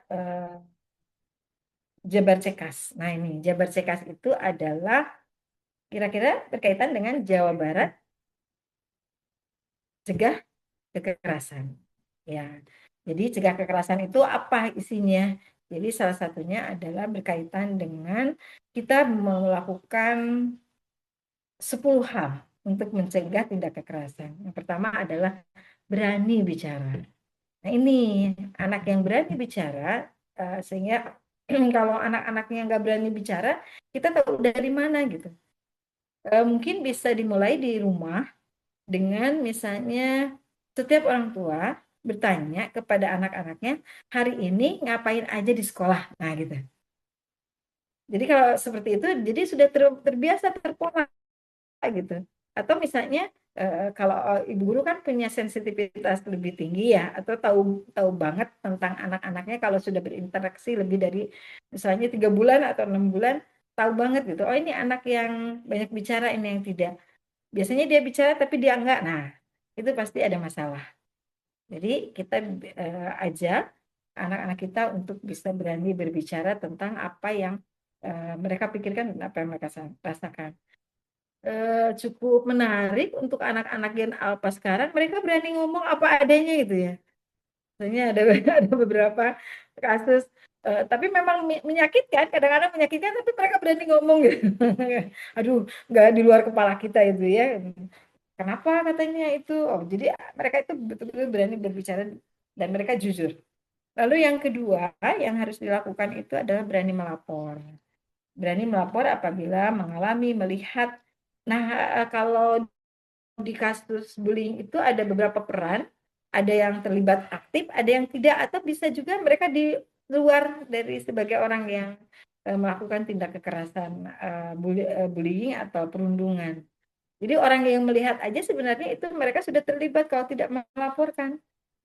Jadi kalau misalnya kita ngelihat ada anak yang dibully, lalu kita nontonin, nah kita jadi pelaku tuh, ya, karena kita tidak melaporkan hal tersebut. Nah, itu harus disampaikan kepada anak-anak kita. Nah, ini juga yang harus dilakukan adalah berani melawan. Berani melawan itu berkaitan dengan, kan kalau tindakan kekerasan itu potensi terbesarnya itu adalah relasi kuasa. Relasi kuasa itu misalnya guru kepada siswanya, senior kepada junior, kakak kepada adiknya, pacar kepada pacarnya gitu. Nah, biasanya itu mereka itu kalau sudah ada relasi kuasa, mereka nggak berani untuk melawan gitu. Soalnya kalau aku lawan nanti, jadi mereka begitu takut ya dengan ancaman-ancaman tersebut. Begitu juga dengan menolak. Nah, berani menolak dengan segala upaya. Nah, Ibu dan Bapak, kadang-kadang kita lupa anak-anak itu batasannya mana yang harus kita tolak dan mana yang harus tidak kita tolak. Nah, kelihatannya mungkin kita harus sedikit tegas terkait dengan misalnya wilayah privasi seorang anak itu mana aja. Nah, itu harus sudah diterapkan mungkin dari awal proses pembelajaran dari tingkat dasar sampai mungkin kalau sudah tingkat atas itu mah pribadi masing-masing. Tetapi itu harus disampaikan supaya mereka juga berani menolak terhadap kalau misalnya ada yang masuk wilayah pribadinya gitu. Berani menolak. Lalu berani berkata tidak. Nah, ini nih, kita tuh kadang-kadang suka suka bikin susah ya, bikin ngomong tidak teh. Kita kadang-kadang sama suami begitu ya, Bu Meida ya. Mas, makanannya enak enggak?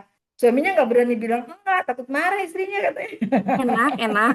Padahal kan iya enak, enak, enak loh, enak gitu ya. Dipaksa enak gitu ya.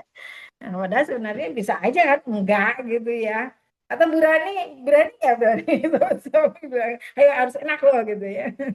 Ya Kalau gitu nggak ya. enak besok Tapi nggak masak. kita harus menyampaikan, oh betul masa lagi di dapur umum aja ya Bu ya.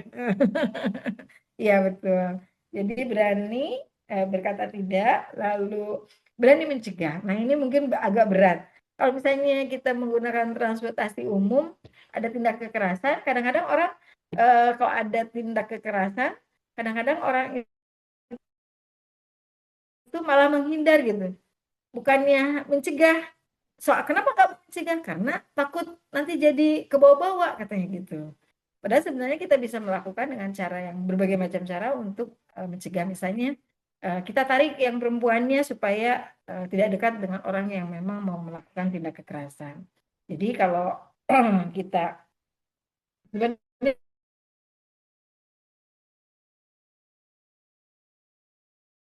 banyak hal ya yang menjadi PR bahwa sudah terjadi, tetapi kalau preventif seperti ini adalah upaya yang paling murah harganya. Karena kita memberikan edukasi kognitif, nanti kita akan bisa menyampaikan. Sebenarnya ini adalah cara yang paling mudah. Lalu berani berpihak pada korban. Nah ini, jadi kalau ada tidak kekerasan, tidak Bu, soalnya dia pakai bajunya nggak benar. Tetap aja gitu. Meskipun nggak benar, nggak boleh melakukan tindak kekerasan. Karena sudah ada pasalnya. Jadi lakukan sesuatu dengan cara yang benar atau dengan cara yang baik gitu. Lalu yang terakhir eh, berani eh, maju. Berani maju itu yang terakhir ada satu lagi kok. Berani maju itu berani ya tadi kalau misalnya ada sesuatu yang tidak benar maka kita berani untuk eh,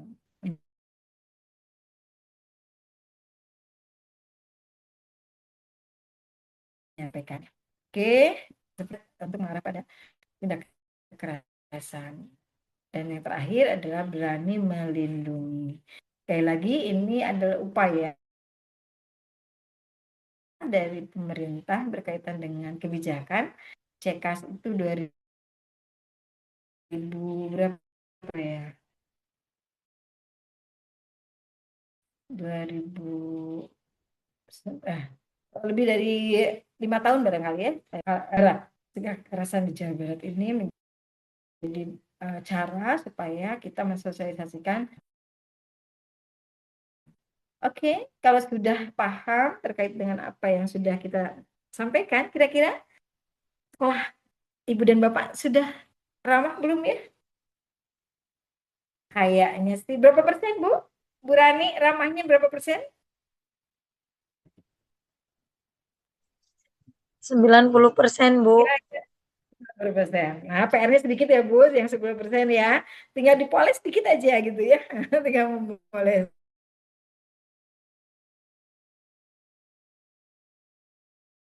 Jadi sekolah ramah anak. Semoga yang ibu bapak yang ini, Bu Meda saat orang ingin ikut kegiatan ini, artinya bahwa dia punya concern terhadap apa visi misi sekolahnya dan dia punya keinginan untuk tadi berkontribusi secara langsung bahwa saya harus meminimalkan nih tindak kekerasan di sekolah sehingga sekolahnya betul-betul dirindukan oleh anak-anak peserta didiknya. Gitu ya, Ibu dan Bapak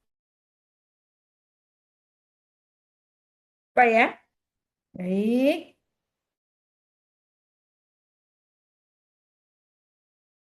Untuk materi hari ini kita ada sesi tanya jawab atau cukup kan karena ini udah jam berapa ya? 3:30 sampai jam berapa ya? Sampai jam 4, Ibu. Oh, sampai jam 4. Nggak apa-apa, cepat selesai juga ya. Iya. Terima kasih Ibu dan Bapak semuanya. Mungkin kita bisa berdiskusi setelah ini. Ada sesi tanya jawab. Barangkali ya Bu Maida.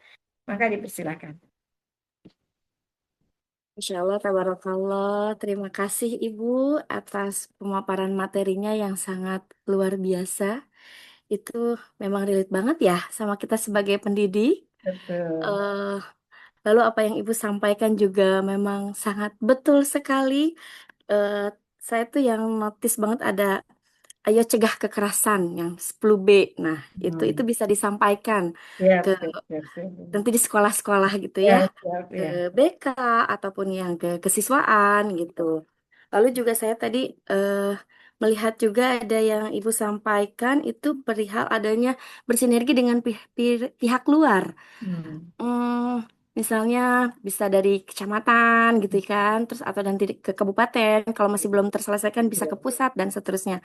Memang betul kita harus bersinergi dengan pihak luar, gitu. Baik Bapak Ibu, sebelum kita masuk pada sesi diskusi, eh, Ibu jadi saya itu salah satu mahasiswa S2 di Wah, Masya Unsika, ya Allah. di program eh, mahasiswanya Pak Rafiq, Bu Kiki, Bu Indri, Ya, Bu anak-anak Ian, kreatif Bu semua ya. Rika, ya. Cantik dan Eh, kaset. betul betul. Nah, untuk Ya. bagi Bapak Ibu, bagi yang mau meningkatkan gitu ya potensi dalam dirinya, itu mempunyai kesempatan bagi Bapak Ibu untuk melanjutkan studi di Unsika ya, meningkatkan kompetensi akademik, profesional di bidang pendidikan matematika gitu ya. Bapak Ibu bisa bergabung di S2 ya, Pendidikan Matematika Universitas Singapura Keren Bangsa S2 ya. Karawang begitu. Karawang. Eh, lalu ada informasi Bapak Ibu yang akan kami sampaikan itu perihal terkait ini Bapak Ibu adanya kegiatan yang selanjutnya akan kami laksanakan itu ada seminar pendidikan, lalu ada juga lomba video dan modul ajar ya. Jadi program studi S2 Pendidikan Matematika Universitas Singapura Bangsa ini mengundang Bapak dan Ibu untuk berpartisipasi dalam seminar pendidikan serta lomba video dan modul ajar eh, yang berintegrasi dengan budaya dalam pembelajaran matematika. Kegiatan ini untuk apa? Bertujuan untuk meningkatkan kualitas pembelajaran melalui inovasi berbasis budaya, ya, karena sekarang kan memang harus budaya dan sebagainya dikaitkan lintas disiplin ilmu. Nah, seperti itu ya. Maka Bapak Ibu segera daftarkan diri Bapak Ibu ya. Ambil sheetnya jangan sampai kehabisan ya dalam seminar pendidikan yang akan dilaksanakan pada tanggal 25 April 2026. Dan ini juga ada lomba videonya. Bapak Ibu bisa mengirimkan video merupakan karya Bapak Ibu yang orisinal. Terus peserta hanya dapat memilih satu kategori juga. Durasi maksimal juga 10 menit. Eh, Nanti Bapak Ibu bagi yang berminat bisa mungkin menghubungi narahubung yang tertera pada layar di depan apa ya di layar begitu. Baik Bapak Ibu, untuk mengefisienkan waktu ya karena waktunya tinggal sedikit lagi untuk sesi diskusi. Dan alhamdulillah saya lihat itu partisipannya juga tadi bertambah malah mencapai tadi sampai 42, sekarang ada 38, 380 orang. Eh, Baik Bapak Ibu, bagi yang mau bertanya, boleh dipersilahkan bisa menuliskan. Kalau malu-malu bisa menulis di kolom chat atau bisa raise hand. Nanti kami bantu. eh, yang mau sharing, bertanya. Nah, ini kesempatan sekali. Ada ibu yang luar biasa sekali ilmunya. Mangga Bapak Ibu silahkan. Bagi yang mau bertanya. Kemungkinan, Mbak, Ya. satu sudah paham sepaham-pahamnya. Yang kedua karena sudah asar katanya, Mbak. Tidak ada yang bertanya mungkin sudah paham gitu ya. Oh itu ada Ibu Rani Melinda. Oke, ada dua orang nih yang raise hand dengan Pak Karto. Kita yang pertama dulu ya, Ibu Rani Melinda. Maka Bu Rani kami disilahkan. Terima kasih, Bu Maida. Bu Rina izin bertanya. Kebetulan saya juga adik kelasnya Ibu Maida di Magister Pendidikan S2 Matematika. Masya Salam kenal Allah. ya, Bu ya. Iya, Ibu ini Tidak, tapi nggak relasi kasusnya kuasa ya, Bu. Bu Red, gimana, Bu? nggak relasi kuasa ya. Dipaksa gitu, enggak kan? Enggak. Aku baik-baik, Bu. Siap ya, Bu. Iya. Bu, jadi tuh ini kasusnya tuh baru hangat banget tadi pagi. Jadi tuh tadi pagi saya nganterin anak sekolah. Nah, tiba-tiba ada info dari wali murid lain bahwasanya katanya anak kelas 2 ini mau dilaporkan ke polisi sama salah satu orang tua dari eh, anak tersebut. Nah, saya tanya ceritanya gimana kok bisa sampai ada lapor polisi. Jadi tuh anaknya tuh Bu suka nangis. Nah, karena suka nangis sering mengganggu temannya yang lagi nulis atau apa. Terus nanti kalau nangis kan lama, berhentinya disuruh pulang sama gurunya pada saat itu. Dia lapor ke orang tuanya bahwasanya diusir gurunya, dipukuli sama temannya, tapi pukulnya cuma satu kali saat itu karena mengganggu. Nah, kalau ada hal-hal seperti ini tuh Bu, baiknya tuh seperti apa gitu, karena bahwasanya nih orang tua yang anak tersebut tidak terima atas dasar katanya anaknya sering dibully dan lain sebagainya. Tapi kalau ditanya sama anak saya dan teman-temannya, enggak katanya tuh karena sering nangis, cengeng, terus sering godain teman-temannya. Jadi tuh merasa dia tuh menjadi korbannya gitu. Nah, tapi kalau ditanya teman-temannya enggak begitu ceritanya. Nah, ini bagaimana Bu supaya saya memberikan edukasi ke anak saya gitu untuk temennya yang seperti ini gitu. Seperti itu.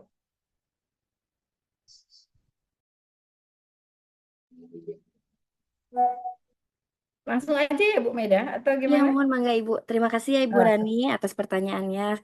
Saya persilakan baik. untuk Ibu Rina. Terima kasih, Bu Mangga. Rani. Oke, kita sharing aja ya, Bu Rani ya.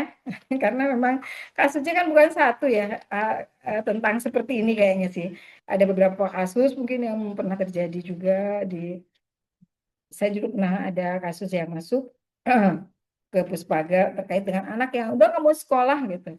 Nggak mau sekolahnya itu gara-gara ya itu tadi gitu. Padahal sebenarnya mungkin kita bisa, ini mungkin cara sederhana saya barangkali ya Bu Reni ya, Bu Rani. Jadi kita bisa memaksimalkan terkait dengan komunitas sekolah yang ada di sekolahan barangkali. Nah, itu juga potensi sebenarnya untuk jadi peluang kita sebagai guru supaya nggak terlalu capek gitu. Jadi bagian dari upaya preventif, eh, kita bisa membuat program, mungkin nanti bekerja sama dengan guru BK barangkali ya Bu ya, supaya eh, selaras gitu. Kegiatan kita di sekolah dengan di rumah itu selaras gitu. Ada aturan yang sama antara sekolah dan rumah. Kadang-kadang kan di sekolah anak baik-baik saja, tiba-tiba di rumah jadi berbeda karena pola asuhnya juga berbeda atau kebalikannya. Di sekolah baik-baik saja, di rumah berantakan gitu. Karena tadi polanya tidak sama.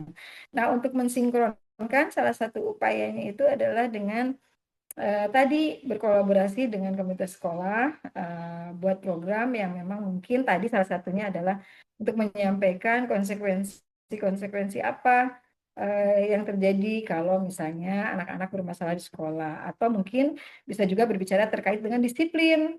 Karena kalau tidak, ini miskomunikasi terjadi seperti ini gitu.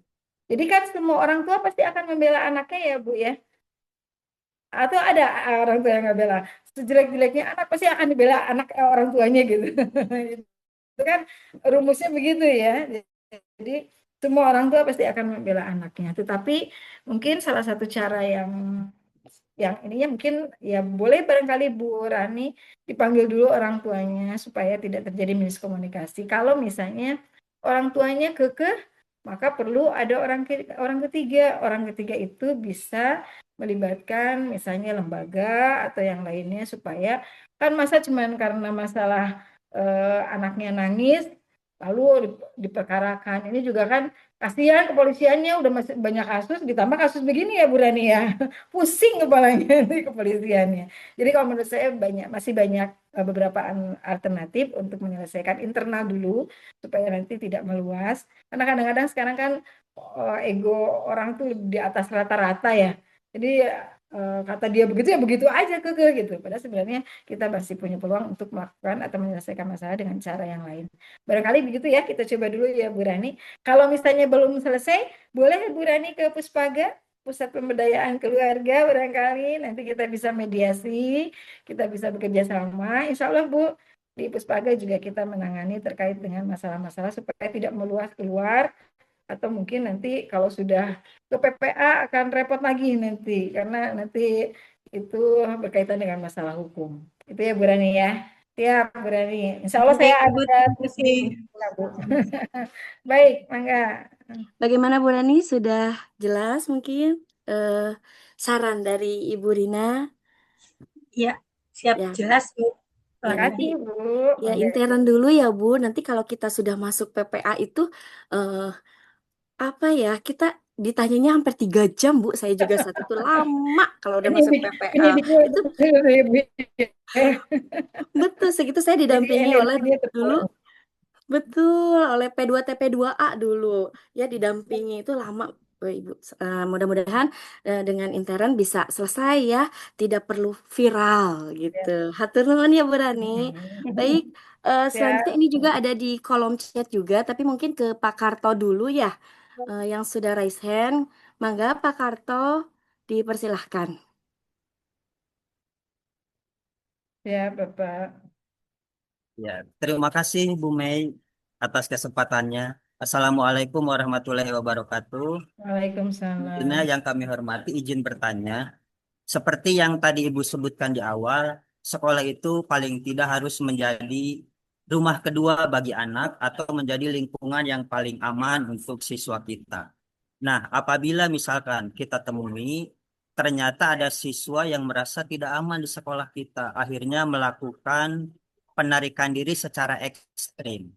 Nah, kita sebagai guru, apa yang harus kita lakukan apabila siswa tersebut melakukan penarikan diri secara ekstrim, Ibu? Kemudian yang kedua, untuk mewujudkan sekolah ramah anak itu salah satunya bebas dari asap rokok ya Ibu.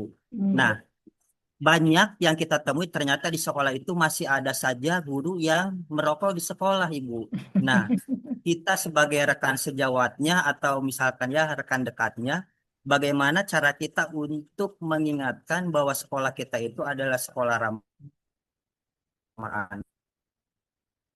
Siap, siap, Bapak. anak, paling tidak harus teribu. Mohon penjelasannya, terima kasih. Oke, baik. Terima kasih. Langsung aja, Bu Mei. Langsung. Takut lupa, Pak Karto. Siap.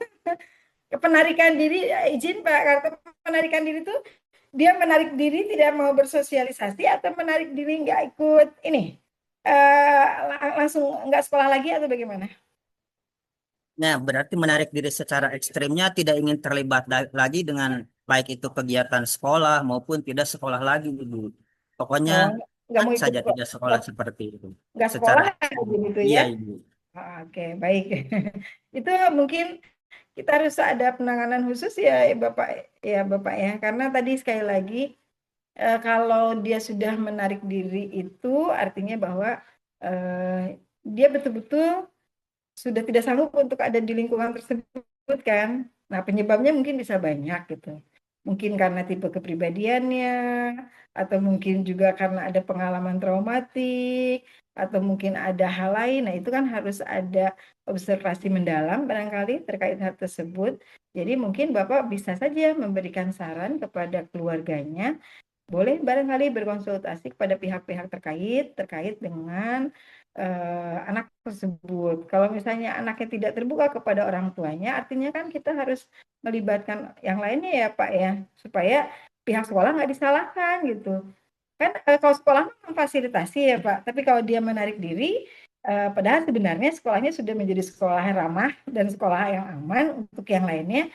Kenapa dia menarik diri? Berarti secara pribadi, secara kepribadian anak tersebut memang harus dilihat dulu nih, harus kita observasi masalah permasalahan sebenarnya apa sih gitu. Nah itu mungkin PR dari buat orang tuanya barangkali ya Pak ya. Nah Bapak kan ada di wilayah sebagai orang yang memberikan saran. Nah supaya tadi kita tidak disalahkan 100% gitu. Kalau sekolah tetap saja Pak dengan formula bahwa semua kegiatan diinformasikan kepada orang tuanya, kepada peserta didik, misalnya harus ikut kegiatan apa, minggu ini kegiatan apa, itu diinformasikan supaya nanti dia merasa udah nggak dapet informasi apa-apa gitu. Jadi kita pihak sekolah tetap ada di posisi uh, memfasilitasi semua siswa. Kalaupun dia menarik dirinya secara ekstrim, maka itu bukan wilayah kita lagi. Tapi kita tetap memberikan informasi untuk anak tersebut. Lalu gitu ya Pak, untuk yang pertama. Nanti mungkin teknisnya bisa bervariasi ya Pak ya, sesuai dengan kebutuhan. Untuk yang kedua tadi apa ya, Teh Mei? Apa yang kedua apa tadi Yang Pak? kedua, Aduh, saya jadi lupa. misalkan kita ingin mewujudkan sekolah ramah Mewujudkan anak, sekolah Ibu. ramah. Ya. Oh, yang merokok. Oke, siap. Siap, Pak.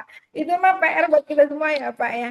Kadang ya itu ya, Pak. Kan suka ada yang bilang, ngerokok, nggak ngerokok juga tetap meninggal ya, Pak ya. Mau gimana tuh ya, ada tetap ngerokok meninggal, nggak ngerokok juga meninggal. Oke, baiklah kalau begitu.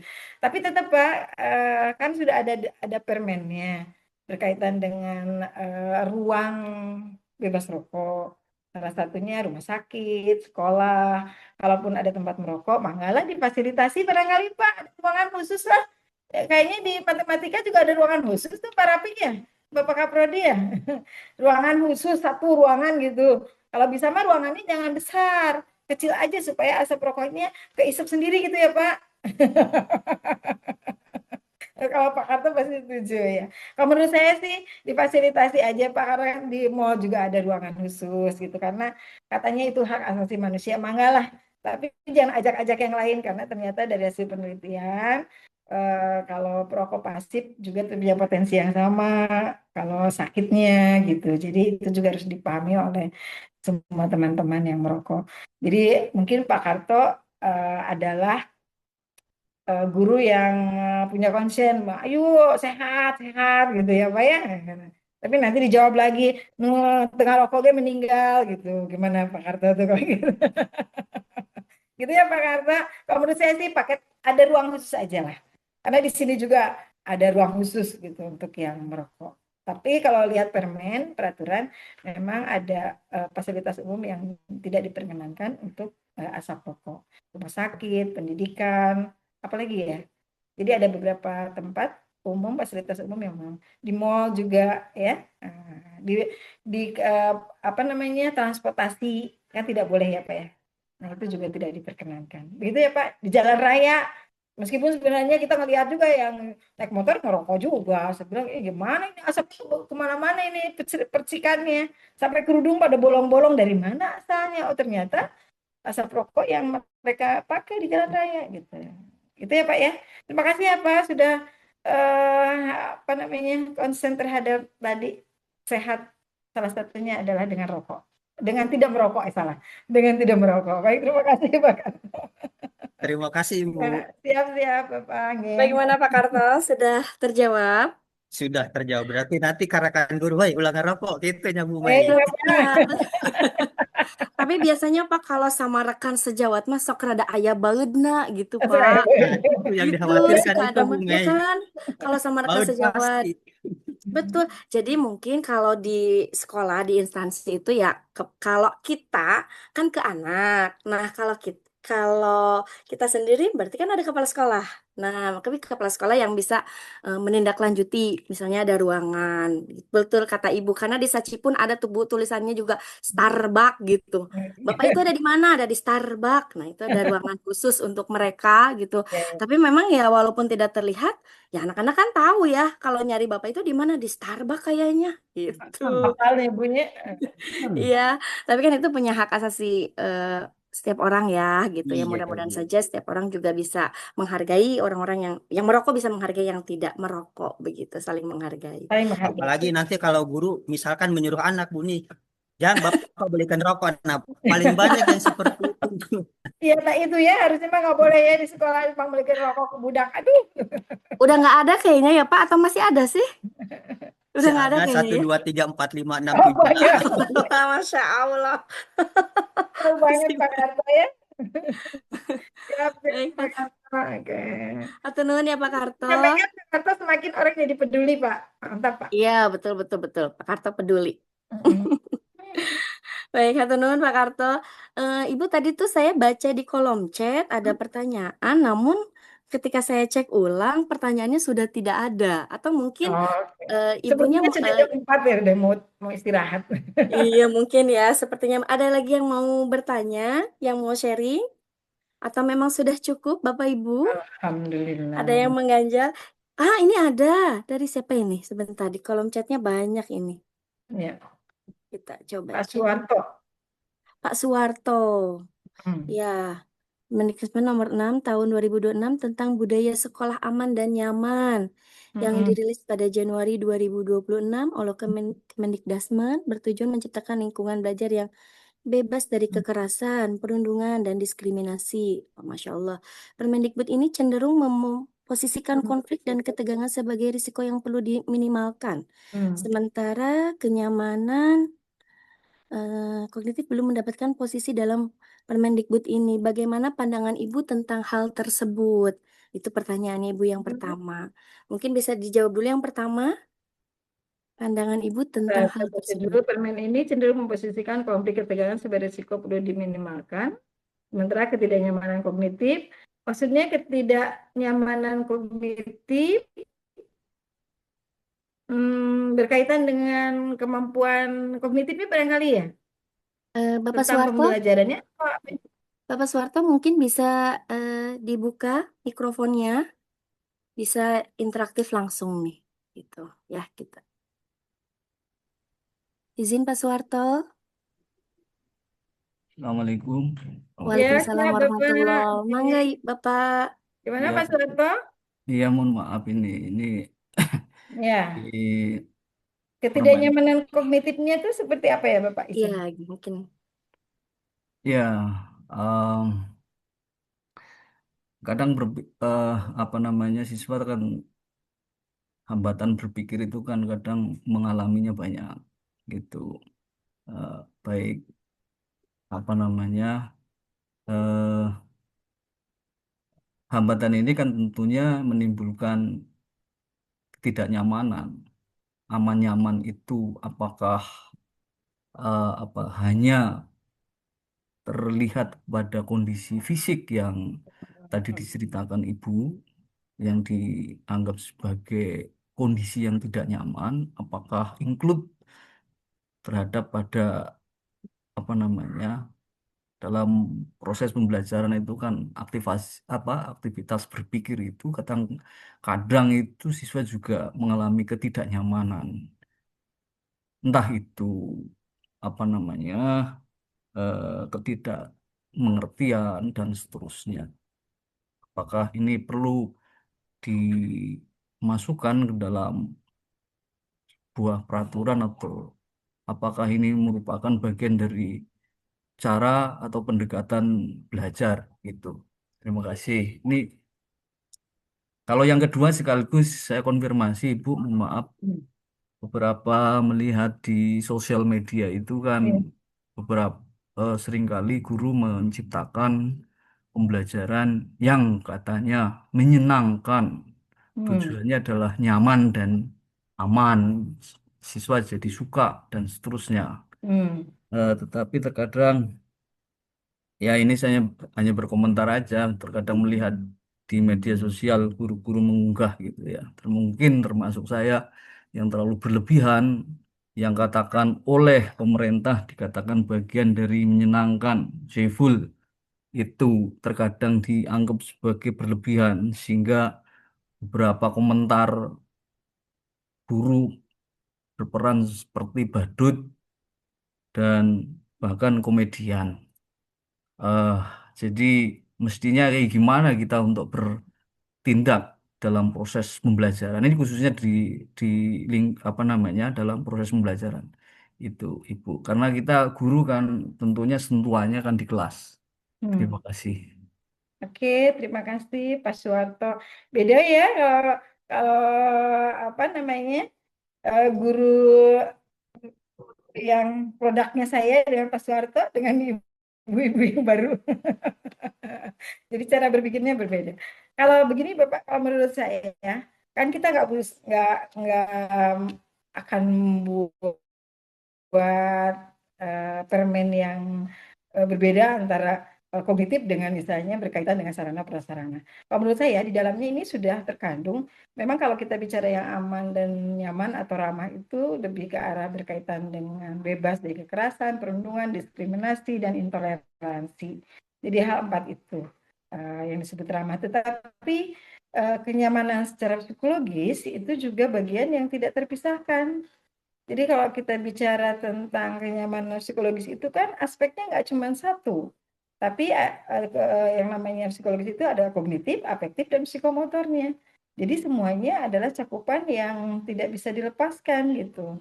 Jadi kalau tadi misalnya, kalau secara kognitif berarti ini harus kita bikin yang baru, kalau menurut saya itu sudah include di dalamnya, karena secara psikologis kalau misalnya gurunya terlalu banyak memberikan soal atau misalnya banyak PR-nya sampai ratusan halaman, itu juga memberatkan untuk cara berpikir siswanya gitu. Jadi itu juga kan tidak ramah juga, sehingga aturan-aturannya juga kalau menurut saya secara psikologis itu sudah masuk 3 aspek, ada di dalamnya adalah kognitif, afektif, dan psikomotornya. Itu bagian yang terpenting. Tapi nanti barangkali kita bisa bedah juga ya Pak tentang permen ini, sehingga kita bisa lihat kan kalau ini permen yang terbaru berkaitan dengan budaya sekolah aman dan nyaman yang dirilis 2026 ini, ternyata memang lingkungannya yang jadi fokus utama. Ada sebenarnya kalau kita lihat harusnya aspek ini sudah include di dalamnya.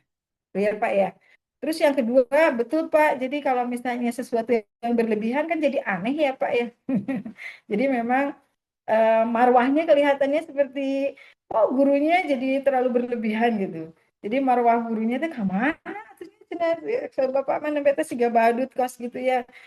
Bertingkah seperti sesuatu yang berlebih apapun bentuknya sebenarnya memang tidak diperkenankan. Tetapi kita sebagai guru tetap harus memposisikan diri kita bahwa kita itu jadi